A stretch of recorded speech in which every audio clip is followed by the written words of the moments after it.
ജയലക്ഷ്മി മാതാജി, ജയലക്ഷ്മി മാതാജി, ആ മാതാജിയുടെ പേരിന്റെ സൈഡിൽ 3 കുത്ത് കാണുന്നുണ്ടോ?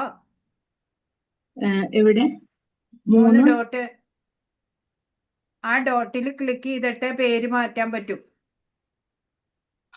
ട്രൈ ചെയ്ത് നോക്കൂ. എങ്ങനെ മറ്റേ ഒന്നും കൂടി പറയാം.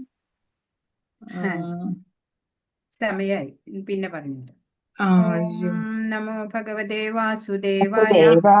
ഓം ശ്രീകൃഷ്ണായ.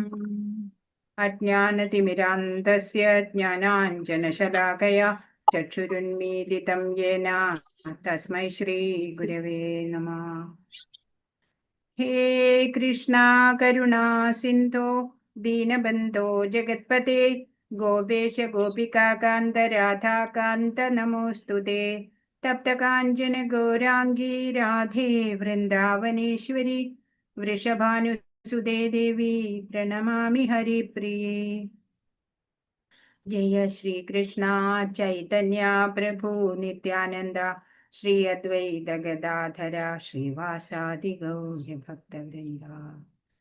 ഹരേ കൃഷ്ണ കൃഷ്ണ കൃഷ്ണ ഹരേ ഹരേ, ഹരേ രാമ രാമ രാമ ഹരേ ഹരേ. ഹരേ കൃഷ്ണ കൃഷ്ണ കൃഷ്ണ ഹരേ ഹരേ, ഹരേ രാമ രാമ ഹരേ ഹരേ.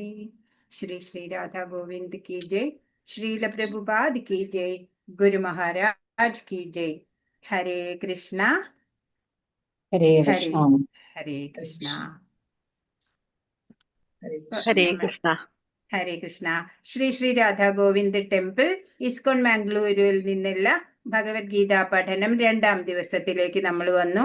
ഇന്ന് 2ാമത്തെ അധ്യായം സാഖ്യയോഗം. അത് ഗീതാ വിഷയ സംഗ്രഹം എന്നാണ് ശ്രീല പ്രഭുപാദ് ഇതിന് പറഞ്ഞിരിക്കുന്നത്. കാരണം നമ്മൾ പറഞ്ഞു 3 യോഗം. ആദ്യത്തെ 6 അധ്യായം കർമ്മയോഗമാണ്, പിന്നെയുള്ള സെക്ഷൻ ഭക്തിയോഗം, അവസാനത്തെ വിഭാഗം ജ്ഞാനയോഗം. ഈ 3 യോഗവും ഈ അധ്യായത്തില് പറയുന്നുണ്ട്. പ്രധാനപ്പെട്ട അധ്യായമാണ് 2ാം അധ്യായം. അതുകൊണ്ട് തന്നെ അപ്പൊ ഇന്നലെ നമ്മൾ കണ്ടത് യുദ്ധക്കളത്തില് ഈ നിരന്നു നിൽക്കുന്ന ബന്ധുജനങ്ങളെ, പൂജനീയരായ ഗുരുക്കന്മാരെ ഒക്കെ കണ്ടിട്ട് അനുകമ്പ മൂലം അർജുനൻ വിവശനാകുന്നുണ്ട്. അർജുനൻ യുദ്ധം ചെയ്യുന്നില്ല എന്ന് പറയാനുള്ള 5 കാരണങ്ങൾ എന്തൊക്കെയാണ് ഓർക്കുന്നുണ്ടോ? അപ്പൊ അതൊക്കെ അത് അങ്ങനെ വിവശനായിട്ടുള്ള അർജുനൻ വില്ലും ശരവും ഒക്കെ താഴെ വെച്ച് തേർത്തട്ടിലിരുന്നു. അതാണ് നമ്മൾ ഇന്നലെ അധ്യായത്തിൽ കണ്ടത്. ഈ അധ്യായത്തില് അർജുനൻ ധർമ്മം എന്ത് അധർമ്മം എന്തെന്ന് അറിയാതെ വന്ന വേളയില് ഭഗവാനിൽ ശരണാഗതി അടയാണ്. ഭഗവാൻ ആത്മാവിനെ കുറിച്ചും ശരീരത്തിനെ കുറിച്ചും ഒക്കെ അപഗ്രഥിച്ച് പറഞ്ഞു കൊടുക്കുന്നുണ്ട്. ഭക്തിയോഗത്തിലേക്ക്, ബുദ്ധിയോഗത്തിൽ നിന്ന് ഭക്തിയോഗത്തിലേക്ക് അർജുനനെ മാറ്റാൻ വേണ്ടിയിട്ടാണ് ഭഗവാൻ ഈ ഉപദേശങ്ങൾ നൽകുന്നത്. ഈ അധ്യായം മുതലാണ് ഭഗവാന്റെ ഉപദേശങ്ങൾ ആരംഭിക്കുന്നത്. ശ്രീ ശ്രീ രാധാ ഗോവിന്ദ് की जय. ശ്രീല പ്രഭുപാദ് की जय. ബ്രഹ്മൻ, പരമാത്മാവ്, ഭഗവാൻ, അങ്ങനെ 3 ഭാവത്തിലാണ് ഓരോരുത്തരും പരമസത്യത്തിനെ അറിയാൻ ശ്രമിക്കുന്നവരെ കണ്ടെത്തുന്നത്. നമ്മളൊക്കെ ഭഗവാൻ ആരാണ് നമുക്ക് അറിഞ്ഞുകൂടാ, അല്ലേ? പറയുന്നുണ്ട് ഭാഗവതത്തില്, വദന്തി തത്വവിധിസ്തത്വം യജ്ഞാനമദ്വയം ബ്രഹ്മേതി പരമാത്മേതി ഭഗവാനിതി ശബ്ദയതേ എന്നാണ്. പരമസത്യത്തെ അറിയുന്നവര് അതിനെ സമാനമായിട്ടുള്ള 3 ഭാവങ്ങളിലാണ് സാക്ഷാത്കരിക്കുന്നത്. ഏതൊക്കെയാണ് പരമസത്യത്തിന്റെ ആ ഭാവങ്ങള്? ബ്രഹ്മമായിട്ടും പരമാത്മാവായിട്ടും ഭഗവാനായിട്ടുമാണ് സാക്ഷാത്കരിക്കുന്നത്. അത് ഒന്നും കൂടെ ക്ലിയർ ആവാൻ വേണ്ടിയിട്ട് പറയുകയാണെന്നുണ്ടെങ്കിൽ ഇതാ ഇവിടെ കാണിച്ചിരിക്കുന്നു. ഇപ്പൊ നമ്മള് രാവിലെ സൂര്യൻ ഉദിച്ചു വരുമ്പോ നമ്മൾ പറയും, സൂര്യൻ ദാ ഉദിക്കാറായി. ആ കിരണങ്ങള്, അല്ലെ, സൂര്യരശ്മി വരാൻ തുടങ്ങുമ്പോൾ നമ്മൾ മനസ്സിലാക്കും. കുറച്ചും കൂടെ നമ്മള് സൂര്യനെ കാണാൻ തുടങ്ങിയ സൂര്യമണ്ഡലം അത് ദൃശ്യമാവും. പിന്നെയും സൂര്യന്റെ അടുത്തേക്ക് പോവുക, അതല്ലെങ്കിൽ ആദിത്യ ഭഗവാനെ കുറിച്ച് അറിയാൻ ശ്രമിക്കുക. അപ്പോൾ മനസ്സിലാവും ആദിത്യ ഭഗവാൻ ഇങ്ങനെ 7 വെള്ള കുതിരകളെ പൂട്ടിയ തേരിൽ ഇങ്ങനെ പൊയ്ക്കൊണ്ടിരിക്കുക, അല്ലെ, സഞ്ചരിച്ചുകൊണ്ടിരിക്കുകയാണ്. അതുപോലെയാണ് ഭഗവാനെ നമ്മള് ബ്രഹ്മമായിട്ട് ചിലവര്, ഒരു പ്രകാശമാണ് ഭഗവാൻ എന്ന് കരുതുന്നവര്, പിന്നെ കൂടുതൽ അറിയുമ്പോഴ് ഭഗവാൻ ആ ചതുർഭുജ രൂപധാരിയായിട്ടുള്ള ആ പരമാത്മാവായിട്ട് മനസ്സിലാക്കും. എന്നാൽ വീണ്ടും ഭഗവാനെ കുറിച്ച് അറിയുമ്പോഴ് ഭഗവാൻ ആ ശ്യാമ സുന്ദര രൂപനായിട്ടുള്ള ഭഗവാൻ ശ്രീകൃഷ്ണനാണ് എന്ന് മനസ്സിലാക്കാൻ സാധിക്കും. അല്ലെ, ശ്യാമ ഗോപരൂപ്, അതാണ്. അപ്പൊ അതാണ് ഇവിടെ കൊടുത്തിട്ടുള്ളത്. ഇനി ഇവിടെ ഭഗവാൻ എന്നുള്ള വാക്കിനെ നിർവചിച്ചിരിക്കുന്നത് പരാശര മുനിയാണ്. ഈ ഭഗവാൻ എന്നുള്ള വാക്കിനെ നിർവചിച്ചിരിക്കുന്നത് 6 ഐശ്വര്യങ്ങളുടെ പരിപൂർണതയിൽ നിൽക്കുന്ന ആളാണ് ഭഗവാൻ. അതിന് ഒരു അളവില്ല. എന്തൊക്കെയാണത്? സൗന്ദര്യം, സമ്പത്ത്, കീർത്തി, ശക്തി, ജ്ഞാനം, വൈരാഗ്യം. എന്താണ് സൗന്ദര്യം? സൗന്ദര്യതരതോപി സുന്ദരതരോ ത്വദ്രൂപമാശ്ചര്യതോപ്യ ആശ്ചര്യം എന്ന് നാരായണ ഭട്ടേരിപ്പാട് നാരായണീയത്തിൽ എഴുതിയല്ലേ. ഭഗവാന്റെ സൗന്ദര്യം കന്ദർപ്പ കോടി കമനീയ വിശേഷ ശോഭം എന്ന് ബ്രഹ്മസംഹിതയില് ഒരു കാമദേവന് തന്നെ സൗന്ദര്യാണ് ഉണ്ട് നല്ല പോലെ. അപ്പൊ കോടി കാമദേവന്മാരുടെ സൗന്ദര്യത്തിലും അപ്പുറാണ് ഭഗവാന്റെ സൗന്ദര്യം. ഇനി സമ്പത്തിന്റെ കാര്യം നോക്കുകയാണെന്നുണ്ടെങ്കിലോ ഭഗവാന്റേതാണ് അല്ലേ ഈ പ്രപഞ്ചത്തിലുള്ള എല്ലാമേ. Billions and billions of universe ഭഗവാന്റെ ആ ചർമ്മ സുഷിരങ്ങളിൽ നിന്ന് ഇങ്ങനെ വന്നുകൊണ്ടിരിക്കുക. അതുപോലെയുള്ള ഒരു ബ്രഹ്മാണ്ടത്തിലാണ് ഇപ്പൊ നമ്മള് ഭൂമി ഉള്ളത്. അതുപോലെ എത്രയോ സമ്പത്തിന്റെ ഉടമയാണ് ഭഗവാൻ. കീർത്തി, ഭഗവാൻ 5000 വർഷം മുമ്പ് ഭഗവാൻ തന്ന ആ ഭഗവത്ഗീതാ സന്ദേശങ്ങള്, ഉപദേശങ്ങള് ഇന്നും അത് പ്രസക്തമായിട്ട് തുടരുകയാണ്. ഭഗവാന്റെ ബാലലീലകള് ഇന്നും എല്ലാവരും പാടിയിട്ട് ഭക്തിയിലേക്ക് ഉയരാൻ ശ്രമിക്കുന്നുണ്ട്, അല്ലെ. ഭഗവാന്റെ കീർത്തിക്ക് ഒരു അവസാനം ഇല്ല. ശക്തിയുടെ കാര്യത്തിലോ ഭഗവാൻ വെറും 7 വയസ്സുള്ള കുട്ടിയായിരിക്കുമ്പോഴാണ് ഒരു ഇടത്തെ കൈയിന്റെ ചെറുവിരലുകൊണ്ടാണ് ഗോവർദ്ധന പർവ്വതത്തിനെ ഉയർത്തുന്നത്. ആ ലീലയൊക്കെ നമുക്ക് അറിയുന്നതാ, അല്ലെ. ശക്തിയുടെ കാര്യത്തിൽ ഭഗവാനെ വെല്ലാൻ ആരുമില്ല. ജ്ഞാനം, എല്ലാ ജ്ഞാനവും അറിവും ഭഗവാനിൽ നിന്നാണ് വന്നിട്ടുള്ളത്. എല്ലാ വേദങ്ങളും ഭഗവാനിൽ നിന്ന് വന്നു. വേദങ്ങളിലൂടെ അറിയേണ്ടതും ഭഗവാനെ തന്നെയാണ്. എല്ലാ അറിവിന്റെയും ഉറവിടം അത് ഭഗവാനാണ്. വൈരാഗ്യം എന്ന് പറഞ്ഞാൽ നമ്മൾ വെക്കണ പോലുള്ള വൈരാഗ്യമല്ല, പകയല്ല. വൈരാഗ്യം എന്ന് പറഞ്ഞാൽ അനാസക്തനായിട്ടാണ്. ഭഗവാന് ഒന്നിനോടും ആസക്തിയില്ല. ഭഗവാന് യാതൊന്നിനോടും ആസക്തിയില്ല. അതാണ് വൈരാഗ്യം. ഇപ്പൊ ഈ 6 എണ്ണം പരിപൂർണതയില് ഈ 6 ഐശ്വര്യങ്ങളുടെ സമ്പൂർണനാണ് ഭഗവാൻ. അതാണ് പരാശരമുനി നിർവചിച്ചിരിക്കുന്നത് ഭഗവാൻ എന്നുള്ള വാക്കിനെ. സൗന്ദര്യം, സമ്പത്ത്, കീർത്തി, ശക്തി, ജ്ഞാനം, വൈരാഗ്യം എന്നിവയുടെ സമ്പൂർണതയാണ് ഭഗവാൻ. ഇപ്പോ കഴിഞ്ഞ അധ്യായത്തിൽ നമ്മൾ കണ്ടു, അല്ലെ, തകർന്നടിഞ്ഞുപോയി അർജുനൻ, അല്ലെ. യുദ്ധം ചെയ്ത് അവരെ ജയിക്കും എന്ന ദൃഢനിശ്ചയമെടുത്ത് യുദ്ധക്കളത്തിലേക്ക് വന്ന അർജുനൻ, അല്ലെ, ഇപ്പോഴെന്തായി? എനിക്ക് യുദ്ധം ചെയ്യാനാവില്ല, എന്റെ ശരീരമൊക്കെ തളരുന്നു, എന്റെ കയ്യിൽ നിന്ന് ഗാന്ധീവമൊക്കെ താഴെ വീഴുന്നു, എനിക്ക് അത് പിടിക്കാനുള്ള ശക്തി പോലുമില്ല കൃഷ്ണ എന്ന് പറഞ്ഞു. അപ്പൊ അതുപോലെ ഒരു എക്സാമ്പിൾ നോക്കുകയാണെന്നുണ്ടെങ്കിൽ മുൻ പരീക്ഷകളിലൊക്കെ തിളങ്ങി നിന്ന ഒരു കുട്ടി, 10ാം ക്ലാസ്സിലെ പരീക്ഷയാണ് വരുന്നത്. അപ്പോൾ വലിയ വിഷമത്തില് മാതാപിതാക്കളോട് പറയാണ്, എത്ര പഠിച്ചിട്ടും എല്ലാം ഞാൻ മറന്നു പോകുന്നു എന്ന് പറയുമ്പോഴ് ആ മാതാപിതാക്കൾ എന്താ ചെയ്യാ? ഇത്രയും നാള് നല്ല മാർക്ക് വാങ്ങിയ കുട്ടിയല്ലേ നീ എന്ന് പറഞ്ഞ് അവനെ ഉത്സാഹം കൊടുക്കുന്നു, അല്ലേ. അപ്പോഴാ വിഷാദമൊക്കെ മാറുന്നു. ഇതുപോലെ മനഃശാസ്ത്രപരമായിട്ട് ഭഗവാൻ അർജുനനെ പറയാണ്, നിനക്ക് എങ്ങനെ ഈ ശ്രേഷ്ഠമല്ലാത്ത കാര്യം, ഈ യുദ്ധത്തിൽ നിന്ന് ഒളിച്ചോടാം എന്നൊക്കെയുള്ള കാര്യം, ഈ ദുഷ്കീർത്തികരമായതൊക്കെ നിനക്ക് എങ്ങനെ തോന്നി? ഇത്രയും നാള് എല്ലാവരും നിന്നെ വാഴ്ത്തി, ഇപ്പോഴോ നീ ഭീരുവാണോ? അപ്പൊ ഞാൻ അറിയുന്ന അർജുനൻ ഇതുപോലല്ല എന്ന് പറഞ്ഞ് ഒന്ന് കുലുക്കി ഉണർത്തുകയാണ് അർജുനനെ. കുറച്ചുകൂടെ കഴിയുമ്പോൾ അഭിമാനക്ഷതമേൽക്കുന്ന തരത്തിൽ പോലും ഭഗവാൻ പറയുന്നുണ്ട്. എല്ലാം ഒരു സൈക്കോളജിക്കൽ അപ്രോച്ചാണ് ഭഗവാന്റെ. അശ്രു നിറഞ്ഞ കണ്ണുകളുമായിട്ട് ഇങ്ങനെ നിൽക്കുന്ന അർജുനൻ, അർജുനനെ കണ്ടിട്ട് ഭഗവാൻ പറയാണ്, ഈ ജീവിതത്തിന്റെ മൂല്യം എന്തെന്നറിയുന്ന ഒരാൾക്ക് ചേർന്നതല്ല അർജുന ഇത് നിനക്ക് ദുഷ്കീർത്തി ഉണ്ടാക്കുന്നതാണ്, ഇത് ആണത്തമില്ലായ്മയാണ് എന്ന് പറയുന്നുണ്ട്. അപ്പോഴ് അർജുനന്റെ വിഷമം എന്താ? മഹാത്മാക്കളായിട്ടുള്ള ആ ഗുരുജനങ്ങളെ കൊല്ലുന്നതിലും നല്ലത് ഞാൻ ഭിക്ഷയെടുത്ത് ജീവിക്കാണ് എന്ന് വിരക്തനായി പോയി അർജുനൻ.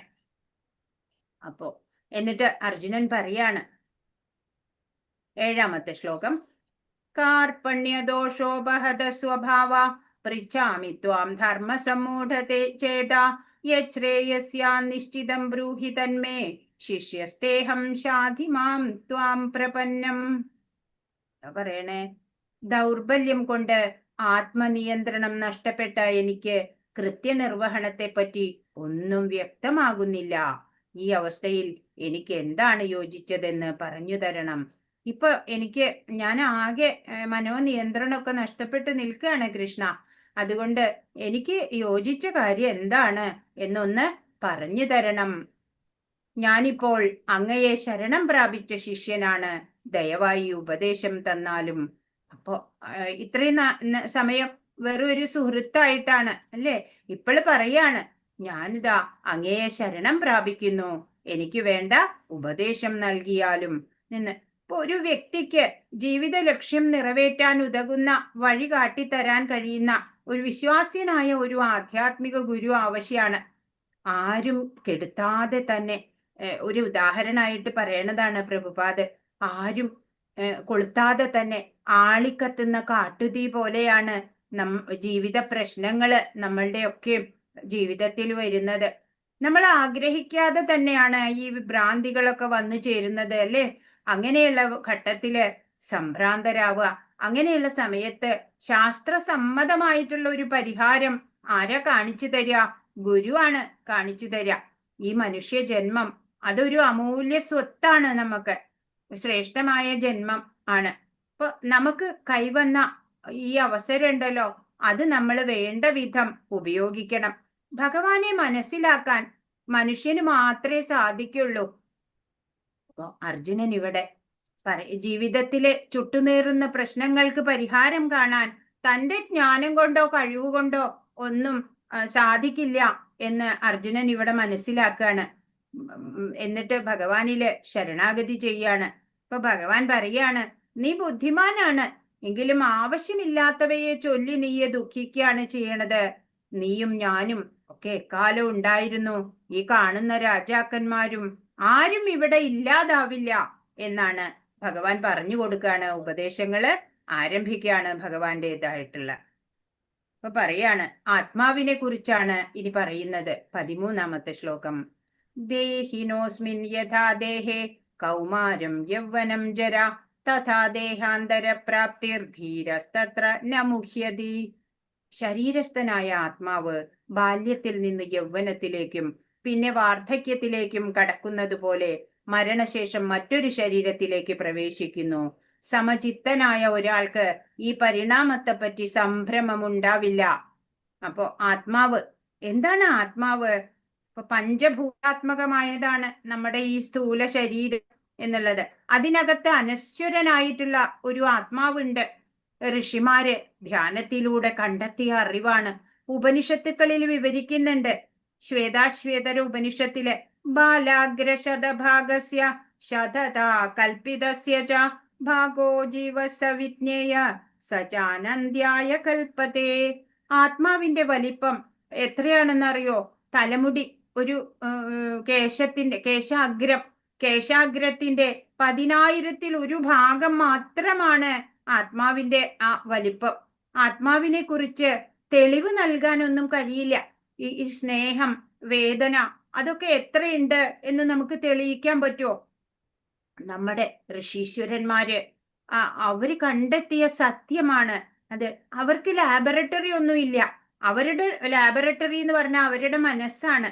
അപ്പൊ ശാസ്ത്രജ്ഞന്മാരൊക്കെ പലതും കണ്ടുപിടിക്കുന്നുണ്ട് അല്ലെ. ലാബില് പരീക്ഷണ നിരീക്ഷണമൊക്കെ നടത്തിയിട്ട് ഇവിടെ ഓക്സിജൻ ഉണ്ട് എന്നൊക്കെ നമ്മൾ വിശ്വസിക്കുക. കണ്ടിട്ടില്ല, നമ്മള് ശാസ്ത്രജ്ഞര് കണ്ടുപിടിച്ചു ഇവിടെ, അത് നമ്മൾ വിശ്വസിച്ചു അല്ലേ. അപ്പോ ഈ ജീവനൊപ്പം മനസ്സും സൂക്ഷ്മ ശരീരവും എല്ലാം കൂടെയാണ് പുനർജന്മത്തിലേക്ക് പോകുന്നത്. അപ്പൊ പുനർജന്മമുണ്ട് എന്നും, എന്നാൽ ആ ജീവനെ ആരും കാണുന്നില്ല. സ്കാൻ ചെയ്താൽ ആ ജീവനെ കാണാൻ പറ്റുമോ? ഇല്ല. ധ്യാനത്തിലൂടെ നമ്മുടെ ഋഷിമാർ കണ്ടെത്തി അനുഭവിച്ചറിഞ്ഞ സത്യമാണത് അല്ലേ. അപ്പോ ജീവന്റെ ഫൗണ്ടേഷൻ നോളജ് എന്ന് പറഞ്ഞ ആത്മാവാണ് ഞാൻ എന്നുള്ളതാണ് ഗുരു. ഒരു ഗുരു ഏറ്റവും ആദ്യം അതാണ് പഠിപ്പിക്കുക. മനുഷ്യജന്മം അത് ശ്രേഷ്ഠമായതാണ്. ഭഗവാനെ മനസ്സിലാക്കാൻ മനുഷ്യന് മാത്രമേ സാധിക്കുള്ളൂ. മൃഗങ്ങൾക്ക് മറ്റു പല പല കഴിവുകളൊക്കെ ഉണ്ട്. നാമം ജപിക്കണമെങ്കിൽ മനുഷ്യനെ സാധിക്കുള്ളൂ അല്ലേ. അപ്പൊ ഇവിടെ എന്താ പറയണേ? ശരീരസ്ഥനായ ആത്മാവ്, ശരീരത്തിൽ ഇരിക്കുന്ന ആത്മാവ്. ആത്മാവ് എന്ന് പറഞ്ഞ വേറെ വാക്കുകൾ പറയുകയാണെങ്കിൽ ജീവൻ, സത്ത, പ്രജ്ഞ, അവബോധം എന്നൊക്കെ പറയാം. ആ ആത്മാവ് ബാല്യത്തിൽ നിന്ന് യൗവനത്തിലേക്കും പിന്നെ വാർദ്ധക്യത്തിലേക്കും കടക്കുന്നത് പോലെ, അതായത് നമ്മുടെ ശരീരം മാറുന്നുണ്ട് അല്ലേ. കുഞ്ഞായിരിക്കുമ്പോ നമ്മളുടെ കുട്ടിക്കാലത്തെ ഫോട്ടോ കണ്ട ഇത് ഞാനാണ് എന്ന് നമ്മൾ പറയും. ഒരു സാമ്യവും ഇല്ല അല്ലേ. എന്നാലും നമ്മൾ പറയും അത് ഞാനാണ് എന്ന് പറയും. അതുപോലെ അങ്ങനെ ആ ബാല്യത്തിൽ നിന്ന് യൗവനം പിന്നെ വാർദ്ധക്യം ഒക്കെ കടന്നു പോകുന്നുണ്ട്. അതുപോലെ തന്നെയാണ് ഈ മരണവും. മരണം എന്ന് പറഞ്ഞാൽ ഈ ആത്മാവുണ്ടല്ലോ, ഈ ആത്മാവ് ഈ പഴകിയ ഈ ശരീരത്തിൽ നിന്ന് മാറി പുതിയൊരു ശരീരം സ്വീകരിക്കുക, അത്രമാത്രമാണ് ചെയ്യുന്നുള്ളൂ. അങ്ങനെ അതൊരു വെറും പരിണാമം മാത്രമാണ്, ഇല്ലാതാവുന്നവരല്ല. അപ്പൊ സമചിത്തനായ ഒരാൾക്ക് ഈ പരിണാമത്തെ പറ്റി സംഭ്രമമുണ്ടാവില്ല. ഇപ്പൊ ഒരു ബുദ്ധിമാനായ ആള് മരണം വന്നു എന്ന് പറഞ്ഞിട്ട് കരയാറില്ല. അല്ലെങ്കിൽ ഇപ്പോ ബാല്യം കഴിഞ്ഞു കൗമാരത്തിലേക്ക് വന്നു അല്ലെങ്കിൽ യൗവനത്തിലേക്ക് വന്നു എന്ന് പറഞ്ഞ് കരയാറില്ല ആരും. അതുപോലെ തന്നെ ഈ മരണമുള്ളൂ. അതൊരു വെറും ഒരു മാറ്റം മാത്രമാണ്. അതിനെ പറ്റിയിട്ട് വിഷമിക്കേണ്ടതില്ല എന്നാണ് ഭഗവാൻ പറയുന്നത്. ഇപ്പൊ ഇവിടെ വായു, അഗ്നി, ആകാശം, പൃഥ്വി അങ്ങനെയൊക്കെ അടങ്ങുന്ന ആ പഞ്ചഭൂതാത്മകമായിട്ടുള്ള ആ ശരീരം, സ്ഥൂല ശരീരം, അതിനകത്ത് ശാശ്വതനായിട്ടുള്ള ആത്മാവുണ്ട്. അതാണ് ഇവിടെ കാണിച്ചിട്ടുള്ളത്. ഇവിടെ കൊടുത്തിരിക്കുന്നത് ഒരു സൈക്കിളാണ്, ഒരു ചക്രം. അതായത് ഒരു കുഞ്ഞ് ജനിക്കുന്നു, ആത്മാവുണ്ട് അല്ലേ. കുഞ്ഞു വലുതാവുന്നു, ആത്മാവിന് ഒരു മാറ്റവും ഇല്ല. ചെറുപ്പക്കാരനായി അല്ലെ, യുവാവായി, അങ്ങനെ കുറെ പ്രവൃത്തിയൊക്കെ ചെയ്യും അല്ലെ, കുറെ കർമ്മങ്ങളൊക്കെ ചെയ്യും. അങ്ങനെ പിന്നെ പ്രായമാവും, ജീർണിച്ചു, പിന്നെ മരണം അല്ലെ. ആത്മാവിന് ഒരു മാറ്റവും ഇല്ല. ഈ ബാല്യത്തിൽ ഏതാ ആത്മാവുണ്ടായിരുന്നേ, അതേ ആത്മാവ് ഒരു മാറ്റമില്ലാതെ ഈ ശരീരത്തിലുണ്ട് അല്ലെ. അങ്ങനെ മരണശേഷം ഈ ആത്മാവ് മറ്റൊരു ശരീരം സ്വീകരിക്കുന്നു എന്നേ ഉള്ളൂ. അങ്ങനെ അതുകൊണ്ട് ബുദ്ധിമാന്മാർ മരണത്തെക്കുറിച്ച് വ്യസനിക്കാറില്ല, ഒരാൾ മരിക്കുന്നതിനെ കുറിച്ച് കരയാറില്ല. ഇവിടെ ഒരു ഉദാഹരണത്തിൽ കൂടെ പറഞ്ഞു തരാണ്. ഇപ്പൊ ഒരു വാഹനം, നമ്മുടെ അടുത്ത് ഒരു കാറുണ്ട് വിചാരിക്കുക, അത് തനിയെ ഓടില്ല അല്ലെ, അതിനകത്തൊരു ഡ്രൈവർ ഉണ്ടാവണം. അതുപോലെ നമ്മളുടെ ഈ ശരീരമാകുന്ന യന്ത്രം ഉണ്ടല്ലോ, അത് പ്രവർത്തിപ്പിക്കണമെങ്കിൽ ആ ഉള്ളിലൊരു ചേതന ഉണ്ടാവണം, ജീവൻ, ആത്മാവ് വേണം. അത് പോയാൽ പിന്നെ നമുക്ക്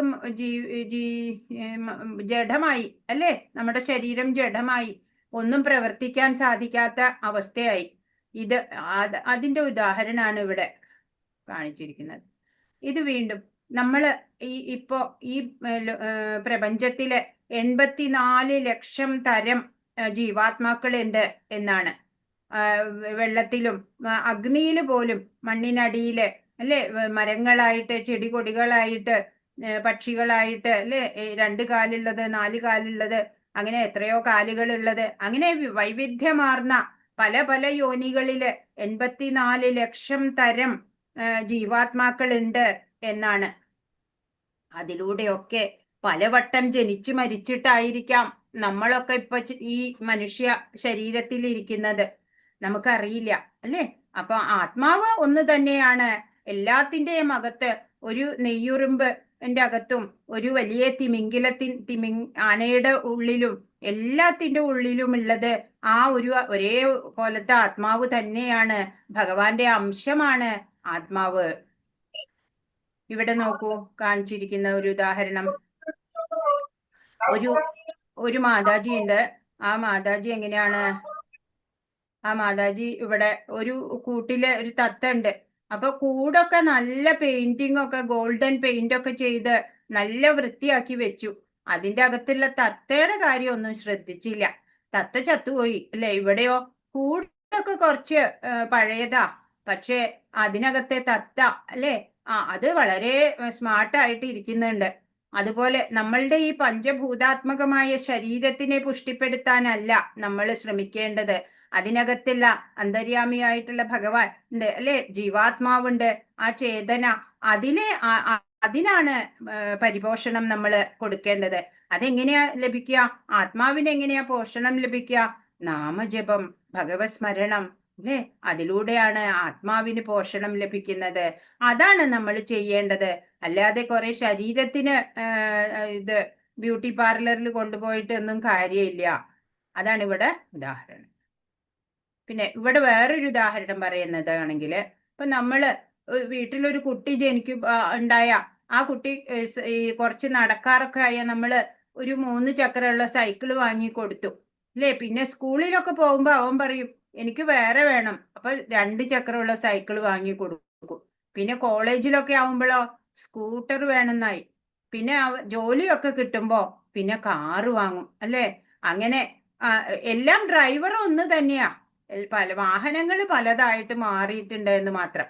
അതുപോലെയാണ് നമ്മള് ബാല്യത്തിലും കൗമാരത്തിലും യൗവനത്തിലും വാർദ്ധക്യത്തിലും ആത്മാവ് ഒന്ന് തന്നെയാണ്, അതിന് മാറ്റമില്ല. ഇവിടെ അതന്നെയാണ് കാണിച്ചിട്ടുള്ളത്. ഒരു കുഞ്ഞ് ജനിക്കുന്നുണ്ട്, അത് പിന്നെ വളരുന്നു അല്ലേ, കുറെ പ്രവർത്തിക്കുന്നു, പിന്നെ ക്ഷയിക്കുന്നു, മരിക്കുന്നു. ആ ആത്മാവ് വീണ്ടും മറ്റൊരു ശരീരം എടുക്കുന്നു അല്ലേ, എടുത്താണ് അങ്ങനെ വീണ്ടും വീണ്ടും ഇതൊരു ചക്രമായിട്ട് ഇങ്ങനെ പോവുകയാണ്. അത് എല്ലായ്പ്പോഴും മനുഷ്യ ശരീരം തന്നെ ലഭിച്ചോളണം എന്നില്ല. This life is the preparation to next life എന്നാ പറയാ. ഈ ജീവിതം നമ്മൾ എങ്ങനെയാണോ കർമ്മം ചെയ്ത് ജീവിക്കുന്നത് അതിനനുസരിച്ചായിരിക്കും നമുക്ക് അടുത്ത ഒരു ജന്മം കിട്ടാൻ പോകുന്നത്. ഇവിടെ 84 ലക്ഷം തരം ജീവാത്മാക്കളുണ്ട് നമ്മളുടെ ഈ ലോകത്തില്, പ്രപഞ്ചത്തില്. അതാണ് ഇവിടെ കൊടുത്തിരിക്കുന്നത്. വൈവിധ്യമാർന്നിട്ടുള്ള അല്ലെ, അഗ്നിക്കുള്ളിൽ പോലും ജീവികളുണ്ട് എന്നാണ്. ഹരേ കൃഷ്ണ. അപ്പോ 14ാമത്തെ ശ്ലോകം നോക്കാം. മാത്രാസ്പർശാസ്തു കൗന്ദേയ ശീതോഷ്ണ സുഖദുഃഖദ ആഗമാപായിനോ നിത്യാസ്താം തിതിക്ഷസ്വ ഭാരത. പറയാണ്, ഹേ കുന്തിപുത്ര, ക്ഷണികങ്ങളായ സുഖദുഃഖങ്ങളുടെ വരവും പോക്കും മഞ്ഞുകാലത്തിന്റെയും വേനൽക്കാലത്തിന്റെയും ഗതിവിഗതികൾ പോലെയത്രേ. ഇന്ദ്രിയ അനുഭൂതികളിൽ നിന്ന് അവയുണ്ടാകുന്നു. ഹേ ഭാരത, അവയെ അസ്വസ്ഥനാകാതെ സഹിക്കാൻ ഒരാൾ പഠിക്കണം. പറയാണ്, സുഖം ദുഃഖം ഇവിടെ കാണിച്ചോലെ. സുഖം നല്ല ചിരിക്കും, നല്ല സന്തോഷായി. ദുഃഖം വരുമ്പോഴോ ആകെ തകർന്നു പോവും നമ്മള് അല്ലെ? അപ്പോ ഇതൊക്കെ നമുക്ക് വന്നേ പറ്റുള്ളൂ നമ്മുടെ എല്ലാവരുടെയും ജീവിതത്തില്. അതൊക്കെ മഞ്ഞുകാലത്തിന്റെയും വേനൽക്കാലത്തിന്റെയും ഗതിവിഗതികൾ പോലെയാ. മഞ്ഞുകാലം വരും അല്ലെ, പോകും. വേനൽക്കാലം വരും, അതും പോകും. അങ്ങനെ ഇന്ദ്രിയ അനുഭൂതികളിൽ നിന്ന് നമുക്ക് തോന്നും ചിലപ്പോ സുഖമാണ്, ചിലപ്പോ ദുഃഖമാണ് തോന്നും അല്ലെ?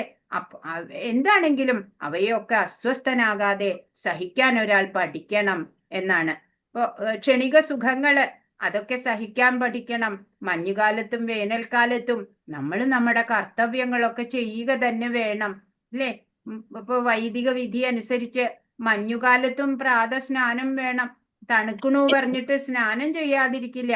അതുപോലെ വേനൽക്കാലത്ത് കുടുംബിനികള് അടുക്കളയിൽ പാചകം ചെയ്യാതിരിക്കണില്ല അല്ലെ? അവരവരുടെ കർത്തവ്യമൊക്കെ ചെയ്യണം. അപ്പോ ശരീരത്തിലെങ്ങും വ്യാപിച്ചിരിക്കുന്ന ആ സത്ത, അതിന് നാശമില്ല. അനശ്വരനായ ആത്മാവിനെ നശിപ്പിക്കാൻ ആർക്കും സാധിക്കില്ല എന്ന് അർജുനന് പറഞ്ഞു കൊടുക്കാണ് ഭഗവാൻ. ഭഗവാനിൽ ശരണാഗതി അടഞ്ഞു. ഇപ്പൊ ഭഗവാൻ ഗുരുവാ, ജഗദ്ഗുരു ആയിട്ട് ഭഗവാനെ അംഗീകരിച്ചു. അർജുനൻ ഇപ്പൊ ശിഷ്യനാ. അപ്പോൾ ഉപദേശങ്ങൾ നൽകാണ്. ഈ ദേഹത്തിന് മാത്രമേ നാശമുള്ളൂ. അതിൽ വാഴുന്ന ജീവാത്മാവ് ശാശ്വതനാണ്, നാശമില്ല. ഈ ജീവാത്മാവ് കൊല്ലപ്പെടുകയോ കൊല്ലുകയോ ഒന്നും ചെയ്യുന്നില്ല എന്ന് ഭഗവാൻ പറഞ്ഞു കൊടുക്കാണ്. ഇപ്പൊ ഇവിടെ പല കാലാവസ്ഥയില് ഈ മരങ്ങൾക്ക് ഉണ്ടാവുന്ന മാറ്റം പോലെയുള്ളൂ അല്ലെ? ബാല്യം, കൗമാരം, യൗവനം ഇതൊക്കെ കടന്ന് ഈ ആത്മാവ് മറ്റൊരു ശരീരത്തിലേക്ക് പോകും അല്ലെ? മരണശേഷം ഇത്രയേ ഉള്ളൂ. സുഖം, ദുഃഖം ഇതൊക്കെ വന്നു പോയിക്കൊണ്ടിരിക്കും. മഞ്ഞുകാലം, വേനൽക്കാലം ഒക്കെ വന്നു പോകുന്ന പോലെയുള്ളൂ സുഖ ദുഃഖങ്ങള് ഒക്കെ. 20ാമത്തെ ശ്ലോകം. ന ജായതേ മ്രിയതേ വാ കദാചിന്നായം ഭൂത്വാ ഭവിതാ ഭവാന ഭൂയ അജോ നിത്യ ശാശ്വതോയം പുരാണോ ന ഹന്യതേ ഹന്യമാനേ ശരീരേ. ആത്മാവിന് ഒരിക്കലും ജനന മരണങ്ങളില്ല. അതുണ്ടായിട്ടില്ല, ഉണ്ടാകുന്നില്ല, ഭാവിയിൽ ഉണ്ടാവുകയുമില്ല. അജനും നിത്യനും ശാശ്വതനും പ്രാചീനനുമാണത്. ശരീരം നശിക്കുമ്പോൾ അതിന് മരണമില്ല. ആത്മാവിന്റെ സവിശേഷതകള് അതാ ഇവിടെ പറയണത്. ആത്മാവിന് ജനനവും ഇല്ല, മരണവും ഇല്ല. അത് ഉണ്ടായിട്ടുള്ളതല്ല, ഉണ്ടാവണമില്ല. ഇനിയിപ്പോ ഭാവിയിൽ അത് വേറെ ഉണ്ടാവാനും പോണില്ല. അജനാണ്, ജനിക്കാത്തവനാണ് ആത്മാവ്. നിത്യനാണ്, എപ്പോഴും ഇവിടെ ഉള്ളതാണ് ആത്മാവ്. ശാശ്വതനാണ് അല്ലെ? നാശമില്ലാത്തതാണ്. പ്രാചീനനാണ്, പുരാതന പണ്ട് മുതലേ നമ്മളുടെ എത്രയോ കോടി കോടി ജന്മങ്ങൾ കഴിഞ്ഞു. അന്ന് മുതല് പ്രാചീനമായിട്ടുള്ള ആത്മാവ് തന്നെയാ ഇന്നും നമ്മുടെ ശരീരത്തിലുള്ളത്. ശരീരം നശിക്കുമ്പോൾ അതിന് മരണമില്ല. അപ്പൊ ആത്മാവിന്റെ പ്രത്യേകതകൾ എന്തൊക്കെയാണ്? ആത്മാവിന് ഒരിക്കലും ജനന മരണങ്ങളില്ല. അതുണ്ടായിട്ടില്ല, ഉണ്ടാകുന്നില്ല, ഭാവിയില് ഉണ്ടാവുകയുമില്ല. അജനും നിത്യനും ശാശ്വതനും പ്രാചീനനുമാണ് അത്. ശരീരം നശിക്കുമ്പോൾ ആത്മാവ് മരിക്കുന്നില്ല. പരമപുരുഷന്റെ സൂക്ഷ്മാണുപ്രായങ്ങളായിട്ടുള്ള ആത്മാക്കള് ഗുണങ്ങളില് പരമാത്മാവിനെ പോലെ തന്നെയാ, ഭഗവാനെ പോലെ തന്നെയാണ്. ശരീരത്തിന് എന്ന പോലെ അത് മാറ്റങ്ങൾക്ക് വിധേയമാവണില്ല. ശരീരത്തിന് 6 തരം മാറ്റങ്ങൾ വരുന്നുണ്ട്. ഭൂമിയിലേക്ക് ജനനം, വളർച്ച, ചിലതെല്ലാം ചെയ്യുക, ക്ഷയിക്കുക, മറയുക. ആത്മാവിനോ ഒരു മരണമില്ല, കാലഭേദങ്ങളില്ല. ശാശ്വതനാണ്, ആദിമനാണ്. ആത്മാവിനെ കാണാനാവില്ല, എങ്കിലും ആ അവബോധത്തിന്റെ സാന്നിധ്യം കൊണ്ട് ആത്മാവ് അവിടെ ഉണ്ടെന്ന് മനസ്സിലാക്കുന്നു. ഇപ്പൊ സൂര്യൻ ഈ പ്രപഞ്ചത്തിനെ മുഴുവൻ പ്രകാശവും വെളിച്ചവും ചൂടും കൊടുത്ത് നിലനിർത്തുന്ന പോലെ നമ്മുടെ ഈ ശരീരത്തിനെ നിലനിർത്തുന്നത് ആത്മാവാണ്. 22 വാസാംസി ജീർണാനി യഥാ വിഹായ നവാനി ഗൃഹ്ണാതി നരോപരാണി തഥാ ശരീരാണി വിഹായ ജീർണോന്യന്യാനി സംയാതി നവാനി ദേഹി. പഴകിയ ഉടുപ്പുകൾ മാറ്റി പുതിയവ എടുത്തണിയുന്നത് പോലെ ജീർണിച്ച് ഉപയോഗിക്കാൻ കൊള്ളാത്തതായ ഭൗതിക ശരീരങ്ങൾ ഉപേക്ഷിച്ച് ദേഹി പുതുദേഹങ്ങൾ സ്വീകരിക്കുന്നു. നമ്മള് പഴയതായി അല്ലേ, 2-3 കൊല്ലൊക്കെ ഉപയോഗിച്ച ഡ്രസ്സൊക്കെ നമ്മള് കീറുമ്പോ കളയും അല്ലേ, വേറൊന്നും എടുത്ത് ഉപയോഗിക്കും. അത്രയേ ഉള്ളൂ. ഈ ആത്മാവ് ജീർണിച്ച് ജരാനരകളൊക്കെ വന്ന് അല്ലേ, കാലുവേദന, കണ്ണ് കാണില്ല, ചെവി കേൾക്കില്ല, അങ്ങനെയൊക്കെ വന്നപ്പോ ആ ശരീരം ഉപേക്ഷിച്ച് പുതിയൊരു ശരീരം കിട്ടുകയാണ്, ന്യൂ ഫ്രഷ് ആയിട്ടുള്ളത്. അപ്പൊ സന്തോഷിക്കല്ലേ വേണ്ടത് മരണത്തില് അല്ലേ? ഈ കേട് വന്ന ശരീരം പോയിക്കോട്ടെ, പകരം പുതിയൊരു ശരീരം കിട്ടുക എന്ന് പറയുമ്പോ അത് ദുഃഖിക്കാനുള്ള കാര്യമല്ല അല്ലേ? അതുപോലെ ഈ ഭൗതിക ശരീരം ഉപേക്ഷിച്ച് ഉപയോഗിക്കാൻ കൊള്ളാത്തതായിട്ടുള്ള ഭൗതിക ശരീരം ഉപേക്ഷിച്ചിട്ട് ഈ ദേഹി എന്ന് പറഞ്ഞ ആത്മാവ് പുതിയ ശരീരങ്ങളെ സ്വീകരിക്കുകയാണ് ചെയ്യണത്. അതുകൊണ്ട് മരണം എന്നുള്ളതില് ആരും ദുഃഖിക്കേണ്ടതില്ല. പഴയ ഉടുപ്പ് മാറ്റി പുതിയത് എടുത്തണിയുക, അത്രേ വിചാരിക്കണ്ടു. അതാ ഇവിടെ കാണിച്ചിരിക്കുന്നത്. കറ പിടിച്ചു അല്ലെ, അഴുക്ക് പിടിച്ച ആ ഡ്രസ്സൊക്കെ ഉപേക്ഷിച്ച് വേറൊരു പുതിയ ഫ്രഷ് ആയിട്ടുള്ള ഡ്രസ്സ് ഇടുക, അത്രയേ ഉള്ളൂ ഈ മരണം എന്ന് പറയണത്. 23 നൈനം ചിന്തന്തി ശസ്ത്രാണി നൈനം ദഹതി പാവക ന ചൈനം ക്ലേദയന്ത്യാപോ ന ശോഷയതി മാരുത. ആത്മാവിനെ ആയുധങ്ങൾക്ക് മുറിക്കാനാവില്ല, അഗ്നിക്ക് ദഹിപ്പിക്കാനോ വെള്ളത്തിന് നനയ്ക്കാനോ കാറ്റിന് ശോഷിപ്പിക്കാനോ കഴിയില്ല. അപ്പൊ ഇതെന്താ ഈ ചെയ്യണേ? ആത്മാവിനെ ഒരാൾക്കും ഒരിക്കലും നശിപ്പിക്കാൻ സാധിക്കില്ല എന്നാ പറയണേ. ആയുധങ്ങൾ എടുത്തിട്ട് മുറിക്കാൻ പറ്റുമോ? പറ്റില്ല. അഗ്നി കൊടുത്ത് അതിനെ ദഹിപ്പിക്കാൻ നോക്കിയാ സാധിക്കില്ല. വെള്ളം കൊണ്ട് കുതിർത്തി കളയാനോ പറ്റില്ല. കാറ്റുകൊണ്ട് ശുഷ്കിപ്പിച്ച് കളയാനും എങ്ങനെ നോക്കിയാലും ആത്മാവിനെ നശിപ്പിക്കാൻ ആരെക്കൊണ്ടും സാധ്യമല്ല എന്ന് ഇവിടെ എന്താണ് ആത്മാവാണ് കാണിച്ചിരിക്കുന്നത്. 27 ജാതസ്യ ഹി ധ്രുവോ മൃത്യുർ ധ്രുവം ജന്മ മൃതസ്യ ച തസ്മാദപരിഹാര്യർത്ഥേ നത്വം ശോചിതുമർഹസി. ജനിച്ചവന് മരണം നിശ്ചിതമത്രേ, മരിച്ചവന് ജനനവും. അതിനാൽ തന്റെ അനിവാര്യമായ കർത്തവ്യ നിർവഹണത്തെ പറ്റി നീ വ്യസനിക്കേണ്ടതില്ല. അപ്പൊ പറയാണ് അർജുന, ഇവിടെ ആര് ജനിച്ചിട്ടുണ്ടോ അവരൊക്കെ മരിക്കും. മരിച്ചോലോ വീണ്ടും ജനിക്കുകയും വേണം. അതുകൊണ്ട് നീ നിന്റെ ആ ഒഴിച്ചുകൂടാനാവാത്ത കർത്തവ്യങ്ങൾ നിനക്ക് ചെയ്യേണ്ടതുണ്ട്.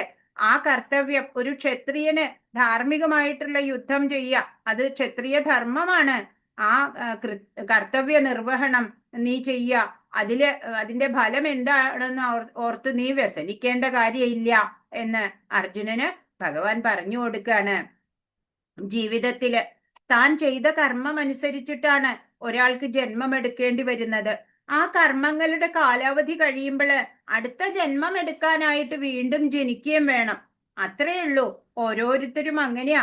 ഇവിടെ ഇങ്ങനെ പുനരഭിജനനം പുനരഭിമരണം എന്നുള്ള രീതിയിൽ നമ്മൾ ജനിച്ചു മരിച്ച ആ ഒരു ചക്രത്തില്, ജനന മരണ ചക്രത്തില് കിടന്ന അലയാണ് നമ്മൾ ഈ ഭൗതികതയില്. ഇപ്പൊ ഇവിടെ ഒരു പിക്ചർ നോക്കൂ. ഒരാള് മുങ്ങിച്ചാവാൻ പോവാണ് അല്ലെ. അപ്പോ അയാളുടെ ലൈഫ് ജാക്കറ്റ് രക്ഷിക്കാൻ നോക്കുക നമ്മൾ എന്ന് വെച്ചാലോ അത് വിഡ്ഢിത്താണ് അല്ലെ. ബുദ്ധിമാന്മാരെന്താ ചെയ്യാ, ഈ മുങ്ങിച്ചാവാൻ പോണ ആളെയാണ് രക്ഷിക്കേണ്ടത് അല്ലെ, അതല്ലാതെ ആ ലൈഫ് ജാക്കറ്റ് അല്ല രക്ഷിക്കേണ്ടത്.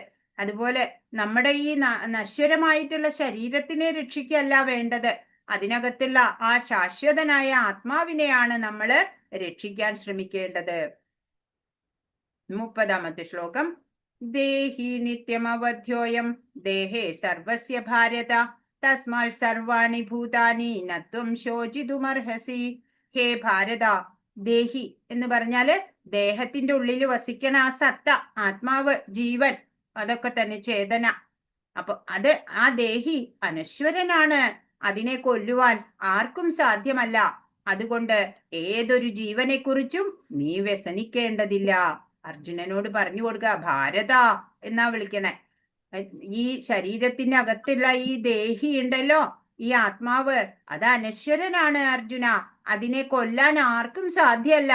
അതുകൊണ്ട് ഏതൊരു ജീവനെ കുറിച്ചും നീ ഓർത്ത് വ്യസനിക്കേണ്ടതില്ല എന്ന് അർജുനന് പറഞ്ഞു കൊടുക്കാണ്.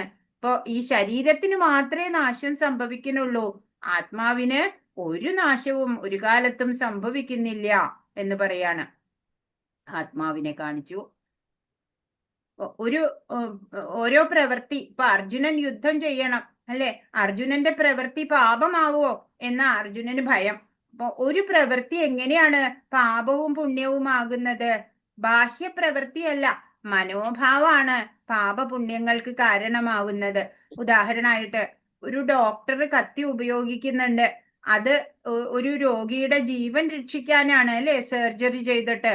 എന്നാ ഒരു കള്ളൻ കത്തി ഉപയോഗിക്കുന്നത് ഒരാളെ ഉപദ്രവിച്ച് പണം തട്ടിയെടുക്കാൻ അല്ലെ, അതിനു വേണ്ടിയാ. അപ്പോ നമ്മളുടെ ആ ബാഹ്യമായിട്ടുള്ള പ്രവൃത്തിയല്ല പാപപുണ്യങ്ങൾക്ക് നിദാനം, മനോഭാവം. ഏത് മനോഭാവത്തിലാണോ ആ പ്രവൃത്തി ചെയ്യുന്നത് അതിനനുസരിച്ചാണ് പാപവും പുണ്യവും വന്നു ചേരുന്നത് എന്ന് ഭഗവാൻ പറയാണ്. 37ാമത്തെ ശ്ലോകം. ഹതോ വാ പ്രാപ്സ്യസി സ്വർഗം ജിത്വാ വാ ഭോക്ഷ്യസേ മഹിം തസ്മാദുത്തിഷ്ഠ കൗന്ദേയ യുദ്ധായ കൃതനിശ്ചയ. അപ്പൊ ഒന്നുകില് നിനക്ക് പ്രാപ്സ്യസി സ്വർഗം കിട്ടും, ജിത്വാ വാ ഭോക്ഷ്യസേ മഹിം, മരിച്ചാല് അല്ലെ വീരസ്വർഗം പ്രാപിക്കും. ജിത്വാ വാ, ജയിച്ചാലാണെങ്കിലോ ഭോക്ഷ്യസേ മഹിം, രാജ്യം കിട്ടും നിനക്ക്. തസ്മാത് ഉത്തിഷ്ഠ കൗന്ദേയ, അതുകൊണ്ട് നീ ഉടനെ എഴുന്നേൽക്കൂ. യുദ്ധായ കൃതനിശ്ചയ, യുദ്ധം ചെയ്യാൻ നിശ്ചയിച്ചുകൊണ്ട് നീ എഴുന്നേൽക്കൂ അർജുന എന്ന് ഭഗവാൻ പറയാണ്. കുന്തിപുത്ര, ഒന്നുകിൽ നീ ഈ യുദ്ധത്തിൽ കൊല്ലപ്പെട്ട് സ്വർഗം പോകും, അല്ലെങ്കിൽ വിജയം നേടി സാമ്രാജ്യം ഭരിക്കും. ഏതായാലും ഉറച്ച തീരുമാനത്തോടെ എഴുന്നേറ്റ് യുദ്ധം ചെയ്യൂ. അതാ ഇവിടെ കാണിച്ചേക്കണേ. ഒന്നുകില് സ്വർഗത്തില് വീരസ്വർഗം കിട്ടും, അതല്ലെങ്കിൽ രാജ്യം കിട്ടും. 38 സുഖ ദുഃഖേ സമേ കൃത്വാ ലാഭാലാഭൗ ജയാജയൗ തതോ യുദ്ധായ യുജ്യസ്വ നൈവം പാപമവാപ്സ്യസി. യുദ്ധത്തിനു വേണ്ടി മാത്രം നീ യുദ്ധം ചെയ്യുക. ഫലം സന്തുഷ്ടിയോ സന്താപമോ നഷ്ടമോ ലാഭമോ ജയമോ തോൽവിയോ എന്നതിനെ കുറിച്ച് ഓർക്കരുത്. എന്നാൽ നിനക്ക് ഒരിക്കലും പാപമേൽക്കില്ല. നീ നിന്റെ കർത്തവ്യം ചെയ്തോളൂ, ഫലം എന്തോ ആയിക്കോട്ടെ. ഭഗവാൻ പറഞ്ഞു കൊടുക്കാണ് അർജുനനോട്, നീ യുദ്ധം ചെയ്യാൻ വന്നിരിക്കുകയാണ്, നിന്റെ കർത്തവ്യം ഇപ്പൊ അതാണ്, നിന്റെ സ്വധർമ്മം, ക്ഷത്രിയന്റെ സ്വധർമ്മം യുദ്ധമാണ്. അപ്പൊ നീ അത് ചെയ്യ. ഫലം സന്തുഷ്ടിയാണോ സന്താപമാണോ, അല്ലെ ജയമാണോ തോൽവിയാണോ നഷ്ടാണോ ലാഭാണോ, അതിനെക്കുറിച്ച് നീ ഓർക്കേണ്ടതില്ല. അങ്ങനെ ഓർക്കാതെ നീ കർമ്മം ചെയ്യുമ്പോൾ നിനക്കൊരിക്കലും പാപമേൽക്കില്ല എന്ന് ഭഗവാൻ പറയാണ്. 40 നേഹാഭിക്രമനാശോസ്തി പ്രത്യവായോ ന വിദ്യതേ സ്വൽപമപ്യസ്യ ധർമ്മസ്യ ത്രായതേ മഹതോ ഭയാത്.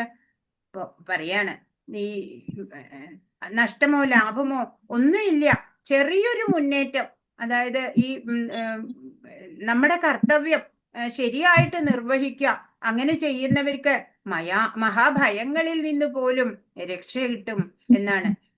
ഇവിടെ എന്താണ്, ഈ രാവണ യുദ്ധ സമയത്ത് അവിടെ ചിറ കെട്ടിയല്ലേ സമുദ്രത്തിന്റെ മേലെ. അപ്പോള് ഈ ഹനുമാൻ സ്വാമി വലിയ വലിയ പർവ്വതങ്ങള് പാറകളൊക്കെ എടുത്തുകൊണ്ട് വന്നിട്ട് ആണ് ചിറ കെട്ടുന്നത്. അപ്പോഴോ ഒരു അണ്ണാരക്കണ്ണം വന്നിട്ട് എന്താ ചെയ്ത്, ചെറിയ ചെറിയ മൺതരികള് ചെറിയ കല്ലുകളൊക്കെ എടുത്തിട്ടാണ് അല്ലെ കൊണ്ടുവരുന്നത്. അപ്പൊ കൊണ്ടുവരുമ്പോഴ് ഹനുമാൻ സ്വാമിയുടെ കാലിന്റെ അവിടെയൊക്കെ വരുമ്പോ ഹനുമാൻ സ്വാമി പറയും, നീ പോ, മാറി നിൽക്കുക എന്നൊക്കെ. പക്ഷെ ഭഗവാൻ അത് കണ്ടു അല്ലെ, സ്വല്പം പ്രവൃത്തിയെ ചെയ്തുള്ളൂ, എങ്കിലും ഭഗവാൻ അത് കണ്ടിട്ട് അണ്ണാന് അനുഗ്രഹമൊക്കെ കൊടുക്കണതാണ് അല്ലെ ശ്രീരാമചന്ദ്ര പ്രഭു. ഇവിടെ ഒരു കഥ, പത്മപുരാണത്തിലത്തെ കഥയെ ആണ് ഇവിടെ കാണിച്ചിരിക്കുന്നത്. ഒരു ചെറി തിന്നുകൊണ്ടിരിക്കുന്ന എലിയ അല്ലെ, വിശന്നിട്ട് പിന്നെയും പോയിക്കൊണ്ടിരുന്നപ്പോഴ് ഒരു ക്ഷേത്രത്തില് നെയ്യ് വിളക്ക് കത്തുന്നത് കാണുക. അപ്പോഴവിടെ നെയ്യ് കഴിക്കാം എന്ന് പറഞ്ഞിട്ട് അവിടെ പോയി നെയ്യ് കഴിക്കാൻ നോക്കുമ്പോഴ് ആ തിരി അതിന്റെ പല്ലിന്റെ ഇടയിൽ കുടുങ്ങുക. അത് പോകാൻ വേണ്ടിയിട്ട് അത് തുള്ളിച്ചാടി തിരിഞ്ഞും മറിഞ്ഞും ഒക്കെ നോക്കി. അപ്പോഴോ ആ തീ അതിന്റെ മേലെ പടർന്നിട്ട് പൊള്ളലേറ്റ് ചത്തുപോയി. അപ്പോഴോ ഭഗവാൻ എന്താ ചെയ്തത്, ആ വിളക്കൊണ്ട് എന്നെ ആരതി ഒഴിയാണ് ചെയ്തത് എന്ന് പറഞ്ഞ് അതിന് മോക്ഷം കൊടുത്തു എന്നുള്ള പത്മപുരാണത്തിലെ ഒരു കഥയെ അനുസ്മരിപ്പിക്കുന്നതാണ്. 41 വ്യവസായാത്മിക ബുദ്ധിരേഹേക കുരുനന്ദന ബഹുശാഖാഹ്യനന്ദാശ്ച ബുദ്ധയോ അവ്യവസായിനാം. ഈ വഴിക്ക് പോകുന്നവർ നിശ്ചയദാർഢ്യമുള്ളവരാണ്, ലക്ഷ്യവും ഒന്നു മാത്രം. കുരുനന്ദന, ദൃഢനിശ്ചയമില്ലാത്തവരുടെ ബുദ്ധിയാകട്ടെ പല ശാഖകളോടുകൂടിയതാണ്. അപ്പൊ എന്താണ് ഈ ബുദ്ധിയോഗമാണ് ഇവിടെ ഭഗവാൻ പറഞ്ഞു കൊടുക്കുന്നത്. ഇന്ദ്രിയ തൃപ്തി കാക്ഷിക്കാതെ കൃഷ്ണാവബോധത്തോടെ കൃഷ്ണനു വേണ്ടി ചെയ്യുന്ന ആ കർമ്മങ്ങള് വിശിഷ്ട കർമ്മങ്ങളായിരിക്കും എന്ന് പറയാണ്. നമ്മുടെ സ്വന്തം ഫലകാംക്ഷ, നമ്മുടെ സ്വന്തം സുഖത്തിനായിട്ടല്ല, ഭഗവാന് വേണ്ടിയിട്ട് കർമ്മം ചെയ്യുക എന്നുള്ള രീതിയിൽ നമ്മൾ ഓരോരുത്തരും കർമ്മം ചെയ്യണം. അങ്ങനെ വരുമ്പോ അത് വിശിഷ്ട കർമ്മങ്ങളായി മാറും. കർമ്മഫലം പാപോ പുണ്യോ ഒന്നും നമ്മൾക്ക് പിന്നെ ബാധിക്കില്ല. അതാണ് ഇപ്പൊ അങ്ങനെയുള്ള കർമ്മങ്ങളെ ശാശ്വതമായ ഫലം നൽകുന്നതാണ്. ഇപ്പൊ ആധ്യാത്മികത എന്ന് പറയണത് ഈ ജന്മത്തിൽ നമ്മൾ കുറച്ചേ ചെയ്യാൻ പറ്റുള്ളൂ, എങ്കിലും അടുത്ത ജന്മത്തിൽ നമുക്ക് അതിന്റെ തുടർച്ചയായിട്ട് ബാക്കി ചെയ്താൽ മതി. അങ്ങനെ ഈ മെറ്റീരിയൽ നോളജ് അങ്ങനെയല്ല. ഈ ജന്മത്തിൽ നമ്മൾ ട്രിപ്പിൾ PhD ഉണ്ട് പറഞ്ഞാലും കാര്യമില്ല. അടുത്ത ജന്മത്തിൽ വീണ്ടും LKG മുതൽ പഠിച്ചുകൊണ്ട് വരണം അല്ലെ. പക്ഷെ ആധ്യാത്മിക ജ്ഞാനം ഇപ്പോഴെത്രയാണോ നമ്മൾ നേടുന്നത്, എത്ര ഭഗവത് സേവനമാണോ നമ്മൾ ചെയ്യുന്നത്, അതിന്റെ തുടർച്ചയായി ബാക്കി ചെയ്താൽ മതി അടുത്ത ജന്മത്തില് എന്നാണ്. പ്രത്യക്ഷ പ്രപഞ്ചത്തിന്റെ ഈ മൂല സ്രോതസ് എന്ന് പറയുന്നത് തന്നെ ഭഗവാനാണ്, ഈ പ്രപഞ്ചത്തിന്റെ അല്ലെ. അപ്പൊ ആ ശ്രേഷ്ഠമായിട്ടുള്ള ആ ഭഗവാനില് ഉറച്ച മനസ്സുണ്ടാവണം. അതാണ് കൃഷ്ണാവബോധത്തിന്റെ പരിപൂർണത. കൃഷ്ണൻ എന്നുള്ള ആ ഭഗവാനില് ഉറച്ച ആ വിശ്വാസം ഉണ്ടാവുക. ഏത് പരിതസ്ഥിതി മോശം ഘട്ടത്തിലും ഭഗവാൻ എൻ്റെ കൂടെ ഉണ്ടാവും എന്നുള്ള ആ ഒരു ഉറപ്പ് നമുക്ക് ഉണ്ടാവണം. അപ്പൊ സത്യമായിട്ടുള്ളത് ഒന്ന് മാത്രമേ ഉള്ളൂ, ആ പരമസത്യമായിട്ടുള്ള ഭഗവാൻ എന്നുള്ളത്. ആ സത്യമായതിനെ അനുഭവിച്ചറിയുക, അതായിരിക്കണം നമ്മുടെയൊക്കെ ലക്ഷ്യം. അപ്പോഴാണ് നമുക്ക് ശാന്തി ഉണ്ടാവുക. കൃഷ്ണാവബോധത്തിലൂടെ ജീവിത പൂർണ്ണത ഉണ്ടാകും എന്നുള്ള ആ ദൃഢവിശ്വാസം ഉണ്ടല്ലോ, അതിനാണ് വ്യവസായാത്മിക ബുദ്ധി. ഇവിടെ ഒരു വാക്ക് ഭഗവാൻ പറഞ്ഞിട്ടുണ്ട്, വ്യവസായാത്മിക ബുദ്ധി എന്ന്. എന്താണ് ആ വ്യവസായാത്മിക ബുദ്ധി? നിശ്ചയാത്മിക ബുദ്ധി എന്നും പറയും. ഏത് വിപരീത ഘട്ടത്തിലും ഭഗവാൻ എൻ്റെ സംരക്ഷണം നോക്കും, ഭഗവാൻ എൻ്റെ കൂടെ ഉണ്ട് എന്ന് അല്ലെ ഉറച്ച വിശ്വാസം ഉണ്ടാവുക. ദൃഢനിശ്ചയത്തോടെ ഭഗവാനായിക്കൊണ്ട് എല്ലാ കർമ്മങ്ങളും ചെയ്യാം, ഭഗവാനിൽ മനസ്സൂന്നിക്കൊണ്ട് കർമ്മങ്ങൾ ചെയ്യാം. അതാണ് കൃഷ്ണാവബോധത്തോടെയുള്ള കർമ്മങ്ങള്. അപ്പോ ആ കൃഷ്ണാവബോധത്തിലൂടെ തന്നെ എൻ്റെ ജീവിതത്തിന് പരിപൂർണത ഉണ്ടാകും എന്നുള്ള ആ ഉറപ്പുണ്ടല്ലോ, അതിനെയാണ് വ്യവസായാത്മിക ബുദ്ധി എന്ന് പറയുന്നത്.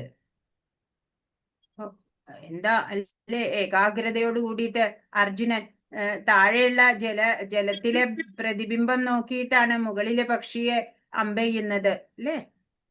44 ഭോഗൈശ്വര്യ പ്രസക്താനാം തയാ അപഹൃതചേതസാം വ്യവസായാത്മിക ബുദ്ധി സമാധൗ ന വിധീയത്തെ.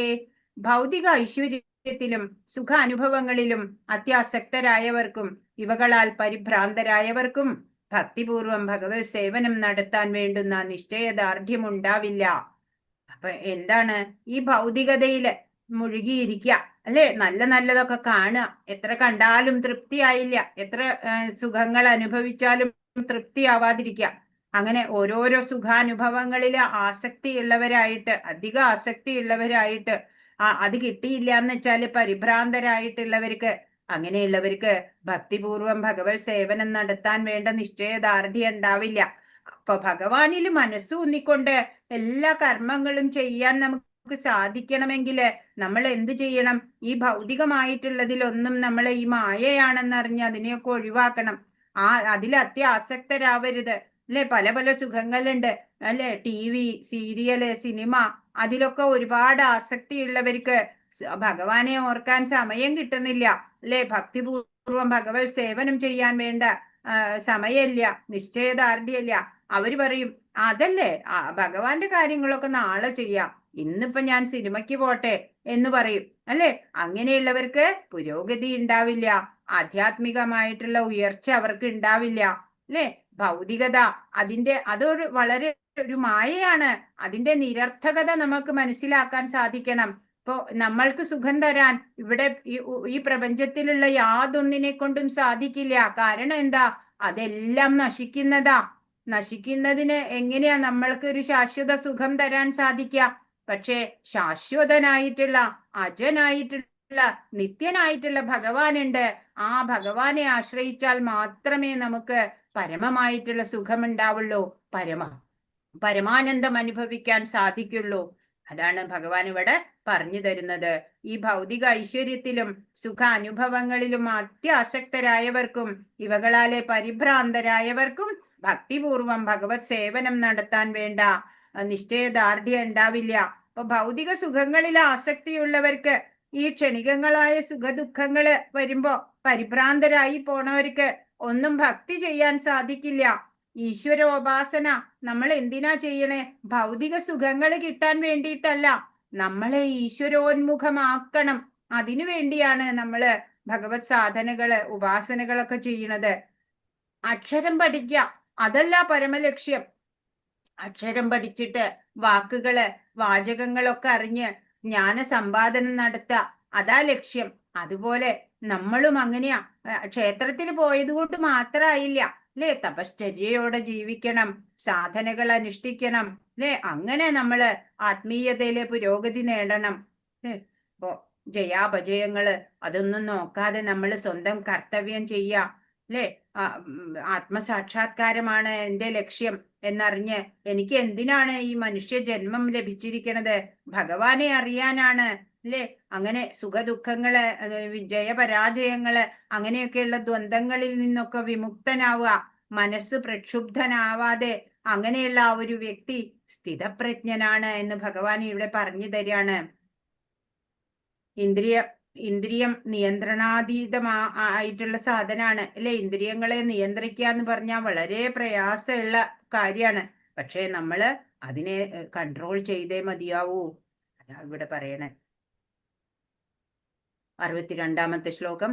ധ്യായതോ വിഷയാൻ പുംസ സംഗസ്തേഷൂപജായതേ സംഗാൽ സംജായതേ കാമാത് ക്രോധോഭിജായതേ. ഇന്ദ്രിയ വിഷയങ്ങളെ ചിന്തിച്ചു കൊണ്ടിരിക്കുന്നവർക്ക് അവയിൽ ആസക്തി ഉണ്ടാവുന്നു.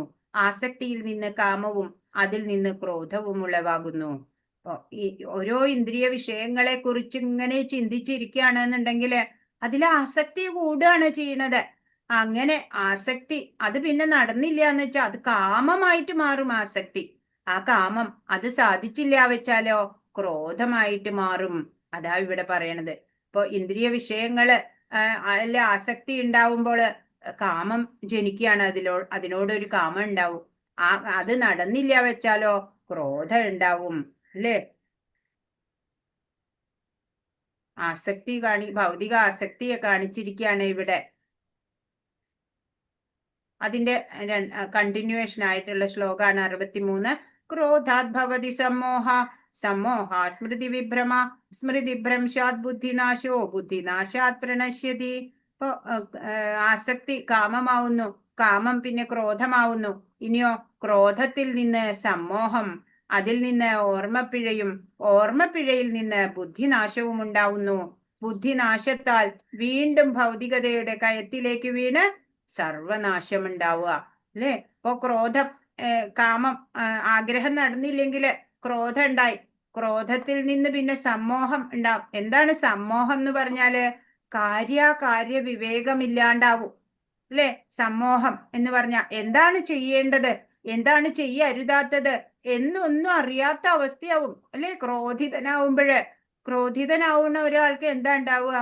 ചെയ്യേണ്ടത് എന്ത്, ചെയ്യരുതാത്തത് എന്ത് എന്നതിനെ കുറിച്ചൊന്നും ഒരു വിവേകം ഉണ്ടാവില്ല അല്ലെ? അതാണ് സമ്മോഹം. ക്രോധത്തിൽ നിന്ന് സമ്മോഹം, അതിൽ നിന്ന് ഓർമ്മപ്പിഴയിൽ നിന്നോ ബുദ്ധിനാശം, പിന്നെ ബുദ്ധി തന്നെ നശിച്ചു.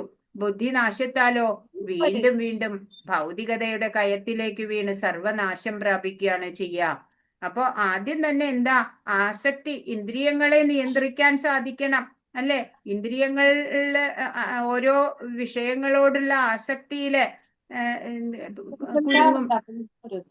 കുരുങ്ങാതെ ശ്രദ്ധിക്കണം നമ്മള്.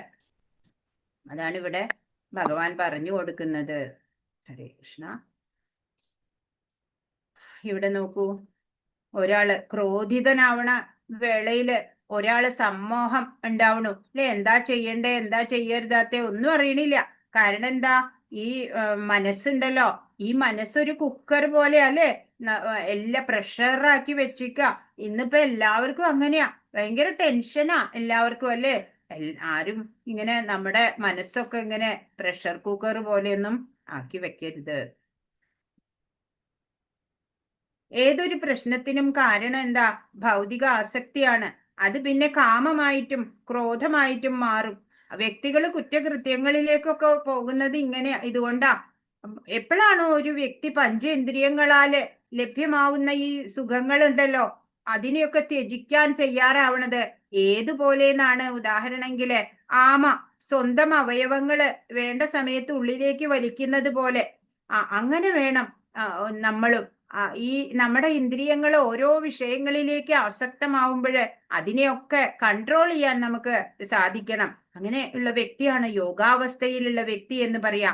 ഇന്ദ്രിയങ്ങള് എപ്പോഴും പ്രവർത്തന നിരതമായതാ, വിശ്രമമില്ല ഇന്ദ്രിയങ്ങൾക്ക്. കണ്ണ്, മൂക്ക്, നാക്ക്, ത്വക്ക്, ചെവി അല്ലെ, എല്ലാത്തിനും ഇങ്ങനെ പ്രവർത്തിച്ചുകൊണ്ടിരിക്കണം. എല്ലാ ഇന്ദ്രിയങ്ങളെയും നമ്മൾ എന്ത് ചെയ്യണം? ഭഗവത് സേവനത്തിൽ വിനിയോഗിക്കാൻ സാധിക്കണം നമുക്ക്. അപ്പോഴാണ് നമുക്ക് അതിനെ റെഗുലേറ്റ് ചെയ്യാൻ പറ്റുള്ളൂ, ആത്മീയ ആനന്ദം അനുഭവിക്കാൻ സാധിക്കുള്ളൂ. അപ്പോഴാണ് ഈ ഭൗതികമായിട്ടുള്ള ക്ഷണിക സുഖങ്ങളെയൊക്കെ അവഗണിക്കാൻ പറ്റുക. അതെല്ലാം വളരെ തുച്ഛമായതാണ് എന്ന് നമുക്കപ്പോ ബോധ്യമാവും. ഹരേ കൃഷ്ണ. അപ്പോ കാമം ക്രോധാവണു, ക്രോധം സമ്മോഹാവണു, സമ്മോഹം ഓർമ്മപ്പിഴ ഉണ്ടാക്കും, ഓർമ്മപ്പിഴ ബുദ്ധി നാശം വരുത്തും, പിന്നെ സർവനാശം ഉണ്ടാവും അല്ലേ. ഇപ്പൊ ആഗ്രഹങ്ങള് അതെങ്ങനെയാ നമ്മൾ പെട്ടെന്ന് ഉപേക്ഷിക്കാൻ പറ്റുമോ നമ്മളെ പോലുള്ള സാധാരണക്കാർക്ക്? വേണ്ട, എല്ലാം ഭഗവാനില് അർപ്പിതമായി ചെയ്താൽ മാത്രം മതി. ഇപ്പൊ ഇഷ്ട ഭോജ്യങ്ങള് സ്വാദിഷ്ടമായതൊക്കെ കഴിക്കണം വെച്ചാല് അത് വിശിഷ്ടമായിട്ട് പവിത്രമായിട്ട് തയ്യാറാക്കിയിട്ട് അത് ഭഗവാന് സമർപ്പിക്കുക, എന്നിട്ടത് പ്രസാദമായിട്ട് നമ്മൾക്ക് കഴിക്കാം അല്ലെ. കൃത്രിമമായിട്ടുള്ള പരിത്യാഗം അത് സാധ്യാവില്ല. എന്തിനേയും ആത്മീയവൽക്കരിക്കുക, അതാ വേണ്ടത്. ഭഗവത് കൃപ അത് നമുക്ക് ഉണ്ടെങ്കിൽ ഏതെങ്കിലും ഒരു ഘട്ടത്തില് ആത്മീയത നമ്മളിൽ ഉണർന്നു വരും. അല്ലാത്തവരുടെ കാര്യം ഇവിടെ പറയാണ്, ആവണവരുടെ കാര്യം. അങ്ങനെയുള്ള വ്യക്തിക്ക് വിവേകം തന്നെ നഷ്ടമാവും അല്ലേ. അപ്പോൾ ഭഗവാന്റെ നിർദ്ദേശങ്ങളൊക്കെ വിസ്മരിക്കപ്പെടും, ഒന്നും ഓർമ്മ ഉണ്ടാവില്ല. 24 രാഗദ്വേഷ വിമുക്തൈസ്തു വിഷയാൻ ഇന്ദ്രിയൈശ്ചരൻ ആത്മവശ്യർവിധേയാത്മാ പ്രസാദമധിഗച്ഛതി. രാഗദ്വേഷങ്ങളിൽ നിന്ന് വിമുക്തനായി സ്വാതന്ത്ര്യത്തിനു വേണ്ടിയുള്ള നിബന്ധനകൾ വഴി ഇന്ദ്രിയങ്ങളെ നിയന്ത്രിക്കുന്ന ഒരു വ്യക്തിക്ക് ഭഗവാന്റെ പൂർണ്ണ കാരുണ്യം ലഭ്യമാവും. ഇപ്പൊ രാഗം, ഓരോന്നിനോടുള്ള അറ്റാച്ച്മെന്റ് അല്ലെ, ഈ ഭൗതികതയില് പലതുമുണ്ട്, അതിലൊക്കെ ആകൃഷ്ടരാവുക സാധാരണ ജനങ്ങള്, നമ്മളൊക്കെ. അത് രാഗം. ദ്വേഷം എന്ന് പറഞ്ഞാൽ ചിലതിനോടൊക്കെ ഇഷ്ടല്ല അല്ലെ, ചില പേരോട് ഇഷ്ടല്ല, വ്യക്തികളോടോ ദ്രവ്യങ്ങളോടോ ഒക്കെ. അങ്ങനെയുള്ള ഈ രാഗം ദ്വേഷം ഇതിൽ നിന്നൊക്കെ വിമുക്തമാവണം. ചില നിഷ്ഠകളോട് കൂടിയിട്ട് ഇന്ദ്രിയങ്ങളെയൊക്കെ റെഗുലേറ്റ് ചെയ്തിട്ട് ജീവിക്കാൻ പറ്റുന്ന ആൾക്ക് ഭഗവാന്റെ പൂർണ്ണ കാരുണ്യം ലഭിക്കും എന്ന് നമ്മൾ കുറച്ച് പ്രയത്നിക്കാം. ഭഗവാൻ അതിന്റെ കൂടെ നമ്മളെ ഹെൽപ്പ് ചെയ്യാനുണ്ടാവും. അതാണ് ഇവിടെ പറഞ്ഞിരിക്കുന്നത്. അപ്പൊ ഭഗവാനാണ് അല്ലെ ഏതൊന്നിന്റെയും ഉടമ. ആരാണ്? ഈ നമ്മുടെ ഈ പ്രപഞ്ചത്തിൽ കാണുന്ന എല്ലാം തന്നെ ഭഗവാന്റേതാണ്. നമ്മളുടെ ശരീരം പോലും നമ്മളുടേത് സ്വന്തമല്ല അല്ലെ, ഭഗവാനാൽ നൽകപ്പെട്ടതാ. അപ്പോ ഭഗവാനാണ് ഏതൊന്നിന്റെയും ഉടമയും ആസ്വാദകനും ഏവരുടെയും സുഹൃത്തും. ആ കാര്യം മനസ്സിലാക്കുക. എന്നിട്ട് സമചിത്തതയാർന്നിട്ട് ഇരിക്കുന്ന ഒരു വ്യക്തിക്ക് സമാധാനം ഉണ്ടാവും. കൃഷ്ണനോട് ബന്ധപ്പെട്ടത് കൊണ്ട് ലഭ്യമാവുന്നതും സ്വയം വെളിപ്പെടുന്നതുമായിട്ടുള്ള ആ പ്രശാന്തമായിട്ടുള്ള ഒരു അവസ്ഥയുണ്ട്. അതാണ് കൃഷ്ണാവബോധം എന്ന് പറയുന്നത്. ശാശ്വത ശാന്തി കൈവരാൻ ഇന്ദ്രിയ നിയന്ത്രണം മസ്റ്റാണ്. ശീലിക്കുക തന്നെ വേണം നമ്മള്. ഇന്ദ്രിയങ്ങളെ ഇങ്ങനെ കയറൂരി വിട്ടേക്കരുത്. എവിടെയോ ഒക്കെ പോയിട്ട് അലയുക, ഓരോ വിഷയങ്ങളിൽ കുടുങ്ങുക, അങ്ങനെ പാടില്ല. ഇപ്പൊ പ്രഭുപാദ് പറയണം, നിർബന്ധപൂർവം ഇന്ദ്രിയങ്ങളെ അടക്കാൻ സാധിക്കില്ല. പിന്നെയോ എല്ലാ ഇന്ദ്രിയങ്ങളെയും ഭഗവത് സേവനത്തിന് ഉപയോഗിക്കുക. കണ്ണുകൊണ്ട് ഭഗവാന്റെ രൂപം കാണാൻ, മൂക്കുകൊണ്ട് ഭഗവാൻ അർപ്പിച്ച തുളസി മണക്കാൻ അല്ലെ, നമ്മുടെ വാഗൊണ്ട് ഭഗവാന്റെ കീർത്തനങ്ങൾ പാടാൻ, അതുപോലെ ചെവി കൊണ്ട് ഭഗവത് കഥകൾ കേൾക്കാൻ. അങ്ങനെ എല്ലാ ഇന്ദ്രിയങ്ങളെയും ആത്മീയവൽക്കരിക്കണം. അപ്പോൾ മാത്രമാണ് അതിന് നിയന്ത്രണം കൊണ്ടുവരാൻ സാധിക്കുള്ളൂ. അതാണ് ഭഗവാൻ പറഞ്ഞു തരുന്നത്. ശ്രീല പ്രഭുപാദ്. 66 നാസ്തി ബുദ്ധിരയുക്തസ്യ നജായുക്തസ്യ ഭാവന നജാഭാവയത ശാന്തിരശാന്തസ്യ കുതസുഖം. പരമപുരുഷനുമായിട്ട്, അതായത് ഭഗവാനുമായിട്ട്, ഭഗവാനില് മനസ്സൂന്നിക്കൊണ്ട് കൃഷ്ണാവബോധത്തില് ബന്ധപ്പെടാത്തവന് ദിവ്യബുദ്ധിയോ ഉറച്ച മനസ്സോ ലഭിക്കില്ല. അതില്ലാതെ സമാധാനം കൈവരിക്കാൻ സാധ്യമല്ല. സമാധാനമില്ലെങ്കിൽ സുഖമെവിടെ? അശാന്തസ്യ കുതസുഖം എന്നാണ്. അശാന്തനായിട്ടുള്ള ഒരാൾക്ക് എവിടെയാ സുഖം ഉണ്ടാവുക എന്നാണ്. അപ്പോ ഭഗവാനുമായിട്ട് ബന്ധപ്പെടാത്ത ഒരാൾക്ക് ദിവ്യമായിട്ടുള്ള ബുദ്ധിയല്ല അല്ലെ, ഭ്രമിച്ച പല ശാഖകളോട് കൂടിയ ബുദ്ധിയാണ് അങ്ങനെയുള്ള ആൾക്ക്. ഉറച്ച മനസ്സും ഉണ്ടാവില്ല. അങ്ങനെ ഉറച്ച മനസ്സോ ദിവ്യബുദ്ധിയോ ഇല്ലാത്തവർക്കോ സമാധാനം കൈവരിക്കാൻ സാധ്യം ആവില്ല. സമാധാനം ഇല്ലെങ്കിൽ സുഖവുമില്ല. മറ്റെന്തൊക്കെ ഉണ്ടായാലും ഒരു കാര്യവും ഇല്ല. അപ്പൊ നമ്മുടെ ഓരോ പ്രവൃത്തിയും ഭഗവാന് സമർപ്പിച്ചുകൊണ്ട് ചെയ്യണം. എന്റെ ഉള്ളിലുള്ള ഈശ്വരൻ എനിക്ക് സുരക്ഷിതത്വം നൽകുമെന്നുള്ള ഉറപ്പുണ്ടല്ലോ, അങ്ങനെയുള്ള ഉറപ്പ്, അതാണ് നമ്മുടെ വ്യാകുലതകളൊക്കെ അകറ്റാൻ സഹായിക്കുക. ഇത് തന്നെയാണ് വ്യവസായാത്മിക ബുദ്ധി എന്ന് പറയണത്. കൃഷ്ണാവബോധം ഇല്ല എന്നുണ്ടെങ്കിൽ മനസ്സിന് പിന്നെ ഒരു അന്തിമ ലക്ഷ്യമില്ല. അതിനാൽ തന്നെ മനസ്സ് അസ്വസ്ഥമായിരിക്കും. എപ്പോഴും സ്വസ്ഥമായിട്ടുള്ള മനസ്സുണ്ടാവില്ല അങ്ങനെയുള്ള ഒരാൾക്ക്.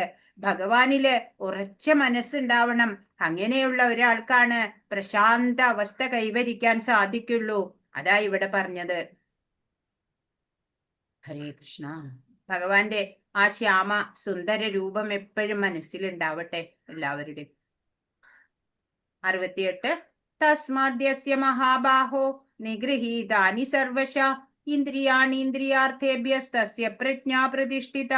അതുകൊണ്ട് കൈക്കരുത്തുള്ളവനെ, ഇന്ദ്രിയങ്ങളെ അവയുടെ വിഷയങ്ങളിൽ നിന്ന് പിന്മാറ്റാൻ കഴിവുള്ള ആളാണ് സ്ഥിതപ്രജ്ഞൻ. മഹാബാഹോ എന്നാണ് അർജുനനെ വിളിക്കുന്നത്. കൈക്കരുത്തുള്ളവനെ. ആരാണ് സ്ഥിതപ്രജ്ഞൻ എന്നാണ് ഇവിടെ പറയുന്നത്. ഇന്ദ്രിയങ്ങളെ അവയുടെ വിഷയങ്ങളിൽ നിന്ന് പിന്മാറ്റാൻ കഴിവുള്ള ആളാണ് സ്ഥിതപ്രജ്ഞൻ. പ്രജ്ഞ പ്രജ്ഞ ഉറച്ച ആള്. ഭഗവാനില് നമ്മുടെ ബോധം, അവബോധം ഭഗവാനിൽ ഉറപ്പിക്കുക. അങ്ങനെയുള്ള ഒരാളാണ് സ്ഥിതപ്രജ്ഞൻ. യോഗി, ജ്ഞാനി, ഭക്തൻ, അങ്ങനെയൊക്കെ പല പേരുകളിൽ പറയാം. ഇവിടെ ഭഗവാൻ പറഞ്ഞ പേര് സ്ഥിതപ്രജ്ഞൻ എന്നാണ്. അപ്പൊ അങ്ങനെയുള്ള ഒരു യോഗി തലത്തില്, ഒരു ഭക്തന്റെ തലത്തിലെത്തിയ ആള് എങ്ങനെയുള്ള ആളായിരിക്കണം? ഇന്ദ്രിയങ്ങളെ അവയുടെ വിഷയങ്ങളിൽ നിന്ന് പിന്മാറ്റാൻ കഴിവുള്ള ആളാണ് സ്ഥിതപ്രജ്ഞൻ എന്ന് ഭഗവാൻ ഇവിടെ പറഞ്ഞു തരാണ്. അപ്പൊ പരിശീലനം കൊണ്ട് ഒരാൾ ഇന്ദ്രിയ നിയന്ത്രണം നേടണം. മനുഷ്യപ്രയത്നം കൊണ്ട് ഒതുക്കാൻ കഴിയുന്നതല്ല ഈ ഇന്ദ്രിയങ്ങളെ ഒക്കെ. ഇന്ദ്രിയങ്ങള് എപ്പോഴും ഇങ്ങനെ പ്രവർത്തിച്ചു കൊണ്ടിരിക്കുന്നതാ. അതിനെ മനുഷ്യപ്രയത്നം കൊണ്ട് ഒതുക്കാനാവില്ല. അതിനെ ഭഗവത് സേവന നിരതമാക്കണം. അപ്പോഴാണ് അതിനെ റെഗുലേറ്റ് ചെയ്യാൻ പറ്റുള്ളൂ. കൃഷ്ണാവബോധം കൊണ്ടേ വ്യക്തി സ്ഥിതപ്രജ്ഞനാവുള്ളൂ. കൃഷ്ണ അവബോധം അല്ലെ, ഏത് സാഹചര്യത്തിലും ഭഗവാൻ ഉണ്ട് എൻ്റെ കൂടെ എന്നുള്ള ആ ഒരു ദൃഢ നിശ്ചയം ഉണ്ടല്ലോ, ആ നിശ്ചയാത്മിക ബുദ്ധി, അതല്ലെങ്കിൽ വ്യവസായാത്മിക ബുദ്ധി, അങ്ങനെയുള്ള ആ ബുദ്ധിയുള്ള ആളാണ് സ്ഥിതപ്രജ്ഞൻ. വിശ്വാസ്യനായിട്ടുള്ള ഒരു ആധ്യാത്മിക ഗുരുവിന്റെ കീഴില് പരിശീലിക്കേണ്ട കലയാണ് ഇന്ദ്രിയ നിയന്ത്രണം എന്നുള്ളത്. അങ്ങനെ അറിയുന്ന ഒരു സാധകൻ ഉണ്ടല്ലോ, മുക്തിക്ക് യോഗ്യനാണ് അല്ലെ. ഒരു ഗുരുവിന്റെ കീഴിൽ ഞാൻ അഭ്യസിച്ച് ഞാൻ ഇന്ദ്രിയ നിയന്ത്രണം നേടും, അങ്ങനെ ഒരു ഭക്തന്റെ തലത്തിലേക്ക് ഉയരണമെന്ന് ചിന്തിക്കുന്ന ആ സാധകൻ ആണ് മുക്തിക്ക് യോഗ്യനായിട്ടുള്ളത് എന്നാണ്. വിഷയ ചിന്ത പോലും നമ്മൾ ഒഴിവാക്കണം. ഓരോ വിഷയങ്ങളിലുള്ള ചിന്ത ഉണ്ടല്ലോ, അത് ഒഴിവാക്കണം. ബാഹ്യമായിട്ട് ഇന്ദ്രിയ നിഗ്രഹം കൊണ്ട് പ്രയോജനമില്ല. ഇപ്പൊ ഒരാള് പറയാണ്, ഞാൻ ഇനി മോശം വസ്തുക്കളൊന്നും കാണില്ല എന്ന് പറഞ്ഞിട്ട് കണ്ണടച്ചിരിക്കുക. എന്നാലോ മനസ്സിൽ അതെല്ലാം ഇങ്ങനെ മിന്നി മറിഞ്ഞുകൊണ്ടിരിക്കുകയാണ് എന്നുണ്ടെങ്കില് കാര്യമില്ല അല്ലേ, എന്താ പ്രയോജനം? അപ്പോ നമ്മൾ എന്താ ചെയ്യണ്ടേ? നമ്മള് ഈ ശരീരമാണ് ഞാൻ എന്നുള്ള ബോധത്താലെ ഒന്നും അവകാശപ്പെടാതിരിക്കണം. ഈ ലോകത്തില് ഒരു വസ്തുവിനും നമ്മളുടെ ഉടമസ്ഥാവകാശം ഉണ്ടാവരുത്, ഇല്ല എന്ന് ഉറപ്പിക്കണം. അത് തന്നെയാ കൃഷ്ണാവബോധം. എല്ലാം ഭഗവാന്റേതാണ് എന്നുള്ള ആ ഒരു ബോധ്യം അതാണ് നമുക്ക് ഉണ്ടാവേണ്ടത്. ശ്രീല പ്രഭുപാദ് കി ജയ്. ഹരേ കൃഷ്ണ. ഇന്ദ്രിയങ്ങളെ കൃഷ്ണന്റെ അതീന്ദ്രിയ സേവനത്തിൽ നിയോഗിക്കുക അഥവാ കൃഷ്ണാവബോധത്തിൽ മുഴുകുക വഴി മാത്രമേ ഒരാൾക്ക് ഇന്ദ്രിയ സുഖാവേശം നിയന്ത്രിക്കാൻ കഴിയൂ. ശത്രുക്കളെ ഒതുക്കുന്നത് കൂടുതൽ ശക്തി കൊണ്ടാണല്ലോ. ഇന്ദ്രിയങ്ങളെ മനുഷ്യപ്രയത്നം കൊണ്ട് ഒതുക്കാനാവില്ല. അതിനവയെ ഭഗവത് സേവനത്തിൽ എപ്പോഴും ഏർപ്പെടുത്തുക മാത്രമാണ് ഉപായം. അപ്പോ ഇന്ദ്രിയങ്ങളെ നിയന്ത്രിക്കുക എന്ന് പറഞ്ഞാൽ അത്ര എളുപ്പമുള്ള കാര്യമല്ല. അപ്പൊ എന്തു വേണം? ഓരോ ഇന്ദ്രിയങ്ങളെയും ഭഗവത് സേവനത്തിൽ നിരതമാക്കുക, ഏർപ്പെടുത്തുക. അങ്ങനെ മാത്രമാണ് ഒരാൾക്ക് ഇന്ദ്രിയ സുഖാവേശത്തിനെ നിയന്ത്രിക്കാൻ പറ്റുള്ളൂ. ഇപ്പൊ ശത്രുക്കളെ ഒതുക്കണമെങ്കിൽ കൂടുതൽ ശക്തി വേണം. അതുപോലെ ഇന്ദ്രിയങ്ങളെ മനുഷ്യപ്രയത്നം കൊണ്ടല്ല, ഭഗവത് സേവനം കൊണ്ട് അതിനെ ആ ഭഗവത് സേവനത്തില് നിരതമാക്കുക, അതാണ് ഉപായമുള്ളത്. കൃഷ്ണാവബോധം കൊണ്ട് വേണം സ്ഥിതപ്രജ്ഞനാകാനെന്നും വിശ്വാസിനായ ഒരു ആധ്യാത്മിക ഗുരുവിന്റെ മേൽനോട്ടത്തിൽ പരിശീലിക്കേണ്ടതാണ് ഈ കലയെന്നും അറിയുന്ന ഒരാൾ സാധകൻ അല്ലെങ്കിൽ മുക്തിക്ക് യോഗ്യനായവൻ എന്ന് വിളിക്കപ്പെടുന്നു. അപ്പോ ഭഗവാനില് മനസ്സൂന്നിക്കൊണ്ട് എല്ലാ കർമ്മങ്ങളും ചെയ്യാൻ സാധിക്കണം. ഭഗവാനെ ഒരു സെക്കൻഡ് പോലും ഒരു നിമിഷം പോലും വിസ്മരിക്കരുത്. അങ്ങനെയുള്ള ഒരു സാധകൻ ആണ് മുക്തിക്ക് യോഗ്യനായ ആള് എന്ന് ഭഗവാൻ പറയാണ്.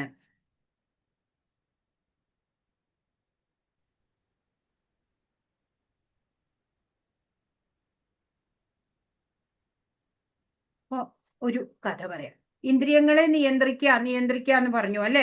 ഒരു ഇന്ദ്രിയത്തിനെ നമ്മൾ നിയന്ത്രിച്ചാൽ തന്നെ നമുക്ക് അതിയായ ശക്തിയാണ് നമുക്ക് ഉണ്ടാവുക. ഉദാഹരണമായിട്ട് ഗാന്ധാരിയുടെ കഥ നമുക്ക് നോക്കാം. വിവാഹത്തിന് മുമ്പ് തന്നെ കണ്ണുകൾ അടച്ചു കെട്ടി. എന്താണ് പ്രതിശ്രുത വരൻ എന്താണ് ധൃതരാഷ്ട്രര് അയാൾ അന്ധനാണ് എന്ന് മനസ്സിലാക്കിയ ഗാന്ധാരി എനിക്കും ഇനി കാഴ്ച വേണ്ട എന്ന് പറഞ്ഞ് അങ്ങനെ ഇത്രയും കാലം മഹാരാജ്ഞിയായിട്ട് ജീവിച്ചു അല്ലെ. 101 മക്കള് വലുതായി. യുദ്ധം നടന്നുകൊണ്ടിരിക്കുകയാണ്. യുദ്ധത്തില് ദുര്യോധനൻ തോൽക്കാറായ ഘട്ടത്തില് ഗാന്ധാരി പറയാണ്, ഒരു വൈകുന്നേരം അമ്മേനെ കാണാൻ വന്നപ്പോ അമ്മ പറയാണ്, മോനെ നീ എന്റെ മുന്നില് പൂർണ്ണ നഗ്നനായിട്ട് വരിക. ഞാൻ എന്റെ കണ്ണിന്റെ കെട്ടഴിച്ച് മുഴുവൻ ബലവും നിന്റെ ശരീരത്തിലേക്ക് ആവാഹിക്കും. പിന്നെ നിന്നെ വധിക്കാൻ ആർക്കും ആവില്ല എന്ന്. എത്രയോ വർഷങ്ങളായിട്ട് കണ്ണ് കണ്ടിട്ടില്ല അല്ലെ. കണ്ണടച്ചു കെട്ടിയിരിക്കണ ഗാന്ധാരി പറയാണ്, മകനെ എന്റെ ആ ഇന്ദ്രിയ നിയന്ത്രണം കൊണ്ടുള്ള ആ ബലം ഉണ്ടല്ലോ, അത് ഞാൻ നിന്നിലേക്ക് പകർന്നാല് പിന്നെ നിന്നെ ആർക്കും വധിക്കാൻ സാധിക്കില്ല. അപ്പൊ നീ നാളെ കുളിച്ച് അങ്ങനെ വരൂ എന്ന് പറയാണ്. പിറ്റേ ദിവസം കുളിച്ച് അമ്മയുടെ അടുത്തേക്ക് പോവാണ്. അപ്പൊ കൃഷ്ണൻ ഇതറിയാലോ. കൃഷ്ണൻ ദുര്യോധനനോട് നേരെ വന്നിട്ട് പറയാണ്, എന്താ ദുര്യോധന ഈ രൂപത്തില്? അല്ല അമ്മ ഇങ്ങനെ പറഞ്ഞിട്ടുണ്ട്. ഓ നീ മകനാണ്, എന്നാലും നീ ഇപ്പോ വലിയ പുരുഷനല്ലേ, അമ്മയുടെ മുന്നില് അയ്യേ നാണം ആവില്ലേ എന്ന് പറയാ. ഒരു ഇലയെടുത്തെങ്കിലും നിന്റെ നഗ്നത മറയ്ക്കൂ എന്ന് പറയാണ്.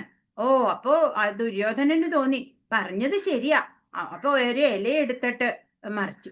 അങ്ങനെ ഗാന്ധാരി കണ്ണു തുറന്നപ്പോള് മകന്റെ ആദ്യമായിട്ടല്ലേ മകനെ കാണണത്. ആ ശരീരമാകെ തന്റെ കണ്ണുകൾ ഓടിച്ചു.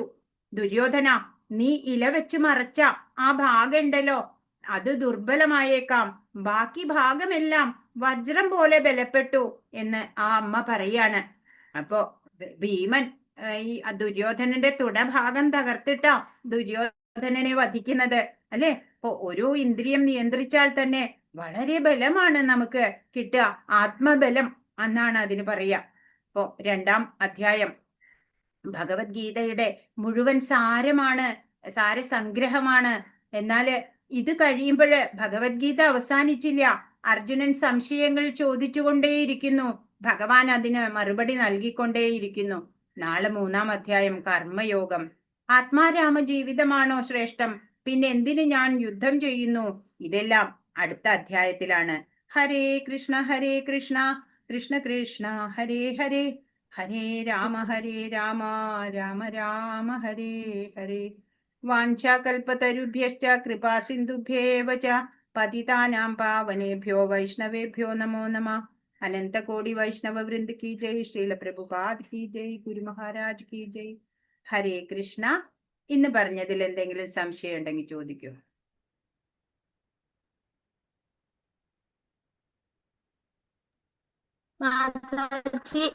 അഞ്ചാമത്തെ ചോദ്യത്തിന്റെ ഉത്തരം ഒന്ന് ക്ലിയർ ആക്കി തരണം. ഒന്നാമത്തെ ചോദ്യം തൊട്ട് തുടങ്ങണം. ആ ഒന്നാമത്തെ ചോദ്യത്തിന്റെ ചോദ്യവും ഉത്തരം വായിച്ചോളൂ. പരമാത്മാ സാക്ഷാത്കാരത്തിന്റെ 3 ഭാവങ്ങൾ എന്തൊക്കെയാ? ബ്രഹ്മം, പരമാത്മാവ്, ഭഗവാൻ. അതെ, ബ്രഹ്മൻ, പരമാത്മാ, ഭഗവാൻ. അടുത്ത് ഭഗവാൻ എന്ന വാക്കിന്റെ നിർവചനം. പരാശര മുനി നിർവചിച്ചിട്ടുണ്ട്. എന്താണ്? സൗന്ദര്യം, സമ്പത്ത്, കീർത്തി, വൈരാഗ്യം, യശസ്, ജ്ഞാനം. ജ്ഞാനം, അങ്ങനെ 6 എണ്ണത്തിന്റെ സമ്പൂർണനായിട്ടുള്ള ആളാണ് ഭഗവാൻ. അതാണ്. എല്ലാവരും നോട്ട് ചെയ്തോളൂ. അടുത്തത് അർജുനൻ മാതാജി സൗന്ദര്യം, സമ്പത്ത്, കീർത്തി, ശക്തി, ജ്ഞാനം, വൈരാഗ്യം. ശരിയാണോ? ആ ശക്തി എന്നാണ്. യശസ് ഉണ്ടോ? ഇല്ല, അപ്പൊ ഏഴെണ്ണാവും. ആ കീർത്തിയുണ്ട്. ശരി. ആ കീർത്തി, ശക്തി.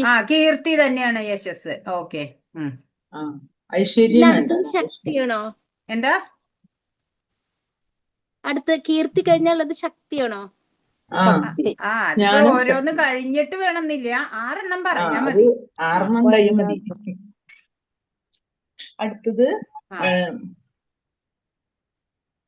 അർജുനൻ ഭഗവാനെ ഗുരുവായി സ്വീകരിക്കുന്ന ശ്ലോകം ഏതാണ്? 7ാമത്തെ ശ്ലോകം. കാർപ്പണ്യദോഷവും ആ അതെ 7ാമത്തെ ശ്ലോകം. അതെ. ശ്ലോകം 2:13 എന്തിനെ പറ്റിയാണ് പറയുന്നത്? ആത്മാവിനെ പറ്റി. ആത്മാവിന് മരണമില്ല അല്ലേ? ശരീരം നശിച്ചാലും ആത്മാവ് നശിക്കാത്തതാണ് എന്നല്ലേ പറയണേ? ആത്മാവിനെ പറ്റിന്ന് എഴുതിയാൽ മതി. ആ. ആത്മാവ് അനശ്വരനാണ് എന്നാണ് പറയണേ. ആത്മാവിനെ പറ്റിന്നല്ല, ആത്മാവ് അനശ്വരനാണ്. ശരീരം നശിക്കുന്നതാണ്, ശാശ്വതനാണ് ആത്മാവ്. അത് പറഞ്ഞ ആത്മാവ് അനശ്വരനാണ്. അടുത്തത് ശരീരം നശിക്കുന്നതാണ്. അടുത്തത് ശരീരം നശിക്കുന്നതാണ്. അടുത്തത് ഭൗതിക ശരീരം നിർമ്മിക്കപ്പെട്ടിരിക്കുന്നത് എന്തുകൊണ്ടാണ്? പഞ്ചഭൂതങ്ങളല്ല. അതെ, പഞ്ചഭൂതങ്ങൾ. അത് 5ഉം പറഞ്ഞോളൂ. ഏതൊക്കെയാ? പഞ്ചഭൂതങ്ങള് ആകാശം, ഭൂമി, അഗ്നി, വായു, ജലം. 5 മഹാഭൂതങ്ങള്, പഞ്ചമഹാഭൂതം. ജീവാത്മാക്കൾ എത്ര തരം? 84 ലക്ഷം തരം. ഓ, അതാണല്ലേ 84 ലക്ഷം. അടുത്തത് 2:14 പറഞ്ഞിരിക്കുന്ന ശ്ലോകത്തിന്റെ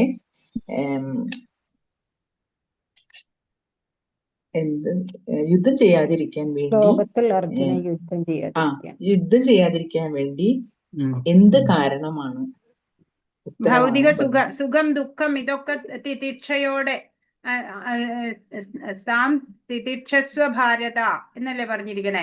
അതൊക്കെ സുഖദുഃഖങ്ങള്, മഞ്ഞുകാലം, വേനൽക്കാലത്തിന്റെ ഗതിവിഗതികൾ പോലെയാണ് സുഖദുഃഖങ്ങള്. അതൊക്കെ ക്ഷമയോടെ സഹിക്കുക തന്നെ വേണം എന്നല്ലേ പറയുന്നതില്? സുഖദുഃഖങ്ങൾ ക്ഷമയോടെ നശിക്കണം. ക്ഷമയോടെ സ്വീകരിക്കാം, ചെയ്യാതിരിക്കാൻ വേണ്ടി പറഞ്ഞ ഏത് കാരണത്തിന്റെ ഉത്തരമാണ്? എന്താ? സ്വീകരിക്കണം. ചോദ്യം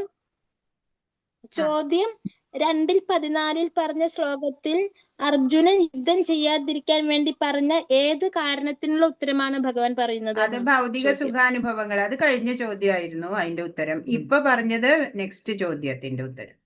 ഇത് ഭൗതിക സുഖദുഃഖങ്ങൾ സ്വീകരിക്കണം. ഭൗതിക സുഖദുഃഖങ്ങൾ ക്ഷമയോടെ സ്വീകരിക്കണം. ആത്മാവിന്റെ പ്രത്യേകതകൾ. അത് പറഞ്ഞില്ലേ നമ്മള്? ആത്മാവിന് ജനന മരണ ഇല്ല. പറഞ്ഞില്ലേ?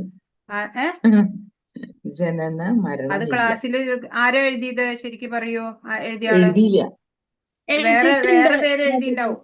എഴുതിയിട്ടുണ്ട്. എന്താ എഴുതിയാണ്? പറയൂ. ആത്മാവിന് ജനനവും മരണവും ഇല്ല, ആ ശാശ്വതനാണ്, പ്രാചീനനാണ്, ആത്മാവ് ഉണ്ടായിട്ടില്ല, ഭാവിയിൽ ഉണ്ടാവുകയുമില്ല. അതെ, കാണാൻ സാധിക്കില്ല. അതെ, പിന്നെ നശിപ്പിക്കാനും സാധിക്കില്ല. ഒരു തരത്തിലും ആത്മാവിന് നാശം സംഭവിക്കില്ല. അടുത്തത് നാശം സംഭവിക്കില്ല. എല്ലാവരും നോട്ട് ചെയ്തോളൂ. ഹരേ കൃഷ്ണ. വ്യാവസായിക ബുദ്ധി അതും അതില് ചേർക്കേണ്ടതല്ലേ? ഏത് വിപരീത ഘട്ടത്തിലും ഭഗവാൻ കൂടെ ഉണ്ടാകും എന്ന വിശ്വാസം എന്നുകൂടെ ചേർക്കണോ? അത് വേറെ ചോദ്യം ഉണ്ടോ? വ്യവസായാത്മിക ബുദ്ധി ഇല്ല. ആത്മാവിന്റെ പ്രത്യേകതകളിൽ അതില് അത് ഇൻക്ലൂഡഡ് ആണോ? ഇല്ല. അത് ആത്മാവിന്റെ പ്രത്യേകതയല്ല. സമ്മോഹം എന്നാൽ എന്ത്? സമ്മോഹം എന്താണ്? കാര്യ വിവേകം അല്ലെ? എന്താണ് ചെയ്യേണ്ടത്, എന്താണ് ചെയ്യരുത്? ഇന്ദ്രിയത്തിനെ നിയന്ത്രിക്കാൻ പിന്നെ കഴിയുന്നത് എന്നാണോ എഴുതേണ്ടത്? സമൂഹത്തിനോ? കാര്യ വിവേകമില്ലാത്ത അവസ്ഥ. അതാണ്. എന്ത് ചെയ്യണം, എന്ത് ചെയ്യരുത് എന്നൊന്നും അറിയാതെ വരുന്ന അവസ്ഥയാണ് കാര്യ വിവേകം. അത്ര ഉം. മതി അല്ലേ? ആ കാര്യകാര്യ വിവേകം. അടുത്തത് സ്ഥിതപ്രജ്ഞൻ ആരാ? സ്ഥിതപ്രജ്ഞൻ. ആരാ സ്ഥിതപ്രജ്ഞൻ? ഇന്ദ്രിയങ്ങളെ ഇന്ദ്രിയങ്ങളെ അവയുടെ അവയുടെ വിഷയങ്ങളിൽ വിഷയങ്ങളിൽ നിന്ന് പിന്മാറാൻ പിന്മാറ്റാൻ കഴിവുള്ള കഴിയുന്ന ആളാണ് സ്ഥിതപ്രജ്ഞൻ. ആളാണ് സ്ഥിതപ്രജ്ഞൻ. സ്ഥിതപ്രജ്ഞൻ. പിന്നെന്താ? സമ്മോഹം അത്രേ ഉള്ളൂ 10. സമൂഹം എന്ന് പറഞ്ഞാൽ കാര്യകാര്യ വിവേകം. കാര്യകാര്യ വിവേകം അത്രേ ഉള്ളൂ. കാര്യകാര്യ വിവേകം. അപ്പൊ എല്ലാ ക്വസ്റ്റ്യന്റെ ആൻസർ കിട്ടിയോ? മാതാജി ആ ക്ഷമിക്കണം, 7ാമത്തെ ക്വസ്റ്റ്യൻ ഒന്ന് അത് ആൻസർ പറഞ്ഞു തരൂ. ഒരു എഴുതിയൊരൊന്ന് പറഞ്ഞു കൊടുക്കൂ. ഭൗതിക സുഖദുഃഖങ്ങൾ ക്ഷമയോടെ സ്വീകരിക്കണം. അതാണ് 7ാമത്തെ ക്വസ്റ്റ്യന്റെ ആൻസർ. സർവ്വ ദുഃഖങ്ങളുടെ വരവും പോക്കും മഞ്ഞുകാലത്തും പിന്നെ അല്ല, അതൊന്നും 7ാമത്തത് അതല്ലേ? ഡീറ്റെയിൽ ആയിട്ട് പറയുകയാണെങ്കിൽ അങ്ങനെ. ഭൗതിക സുഖദുഃഖങ്ങൾ ക്ഷമയോടെ സ്വീകരിക്കണം എന്ന് ചെറുതാക്കി പറയുമ്പോ അങ്ങനെ പറയും. മഞ്ഞുകാലത്തിന്റെയും മഞ്ഞുകാലം, വേനൽക്കാലത്തിന്റെയും വേനൽക്കാലം, ഗതിവിഗതികൾ പോലെയാണ് സുഖദുഃഖങ്ങൾ എല്ലാം വരിക അതാണ് നമ്മുടെ ഭൗതിക ജീവിതത്തില്. സുഖദുഃഖങ്ങൾ ക്ഷമയോടെ സ്വീകരിക്കണം. പിന്നെ ഏതെങ്കിലും അറിയാത്തത്? ആത്മാവിന്റെ പ്രത്യേകതകള്: ആത്മാവിന് നാശം ആത്മാവിന് സംഭവിക്കില്ല, നാശം സംഭവിക്കില്ല, ആത്മാവിന് ജനന ആത്മാവിന് മരണമില്ല, ജന്മമരണങ്ങളില്ല, പിന്നെ ആത്മാവിന് ശാശ്വതമാണ്, ശാശ്വതനാണ്, കാണാൻ ശാശ്വതനാണ്. സാധിക്കാത്തതാണ്. അത്രയല്ലേ ഉള്ളൂ. പ്രാചീനനാണ്. അതെ, പ്രാചീനനാണെന്ന്. പ്രാചീനൻ അതൊക്കെ ആ ശ്ലോകത്തിന്റെ ആ അർത്ഥത്തിലെല്ലാം കൊടുത്തിട്ടുണ്ട്. ഉണ്ട്. അതിലെഴുതിയിട്ടുണ്ട്. പ്രാചീനനാണ്. ഇനി ഏതെങ്കിലും അറിയാത്തത്? ഇല്ല. ഇനി എന്തെങ്കിലും ഓവർ ആൻഡ് എബവ് എന്തെങ്കിലും സംശയം ചോദിക്കാനുണ്ടോ? അർജുനൻ ഭഗവാനെ ഗുരുവാൻ 7ാമത്തെ ശ്ലോകം. എല്ലാം ക്ലിയറാണ്. എല്ലാം ക്ലിയറായി. ശ്ലോകം ഇതിനെ പറ്റിയാണ്. ഹരേ കൃഷ്ണ. ഇങ്ങനെ എന്താ പറയാ, സിയോമി എന്നൊക്കെ പേരിൽ കയറുന്നവരെ ഒരു കാര്യം ചെയ്യാം. അവരവരുടെ പേരിന്റെ നേരെ 3 ഡോട്ട് ഉണ്ടാവും. ആ ഡോട്ടിൽ ക്ലിക്ക് ചെയ്യുമ്പോൾ റീനെയിം എന്ന് വരും. ആ റീനെയിമിൽ നിങ്ങളുടെ പേര് അടിച്ചു കൊടുക്കുക. റീനെയിം പറയാ. അപ്പൊ നിങ്ങളുടെ സ്വന്തം പേരിൽ നിങ്ങൾക്ക് ക്ലാസ്സിൽ കയറാൻ പറ്റും. ഇതില് പേര് വന്നതാ, പിന്നെ എങ്ങനെ പോയി പേര്? അത് ഡെയിലി മാറ്റി വിട്ടോളൂ ക്ലാസ്സിൽ കയറുമ്പോ. അപ്പൊ നമ്മൾക്ക് ഇവിടെ അറ്റൻഡൻസ് എടുക്കുന്നവർക്ക് സൗകര്യമായില്ലേ, അഡ്മിന്മാർക്ക്. എനിക്ക് എങ്ങനെ മാറ്റാൻ അറിയില്ല.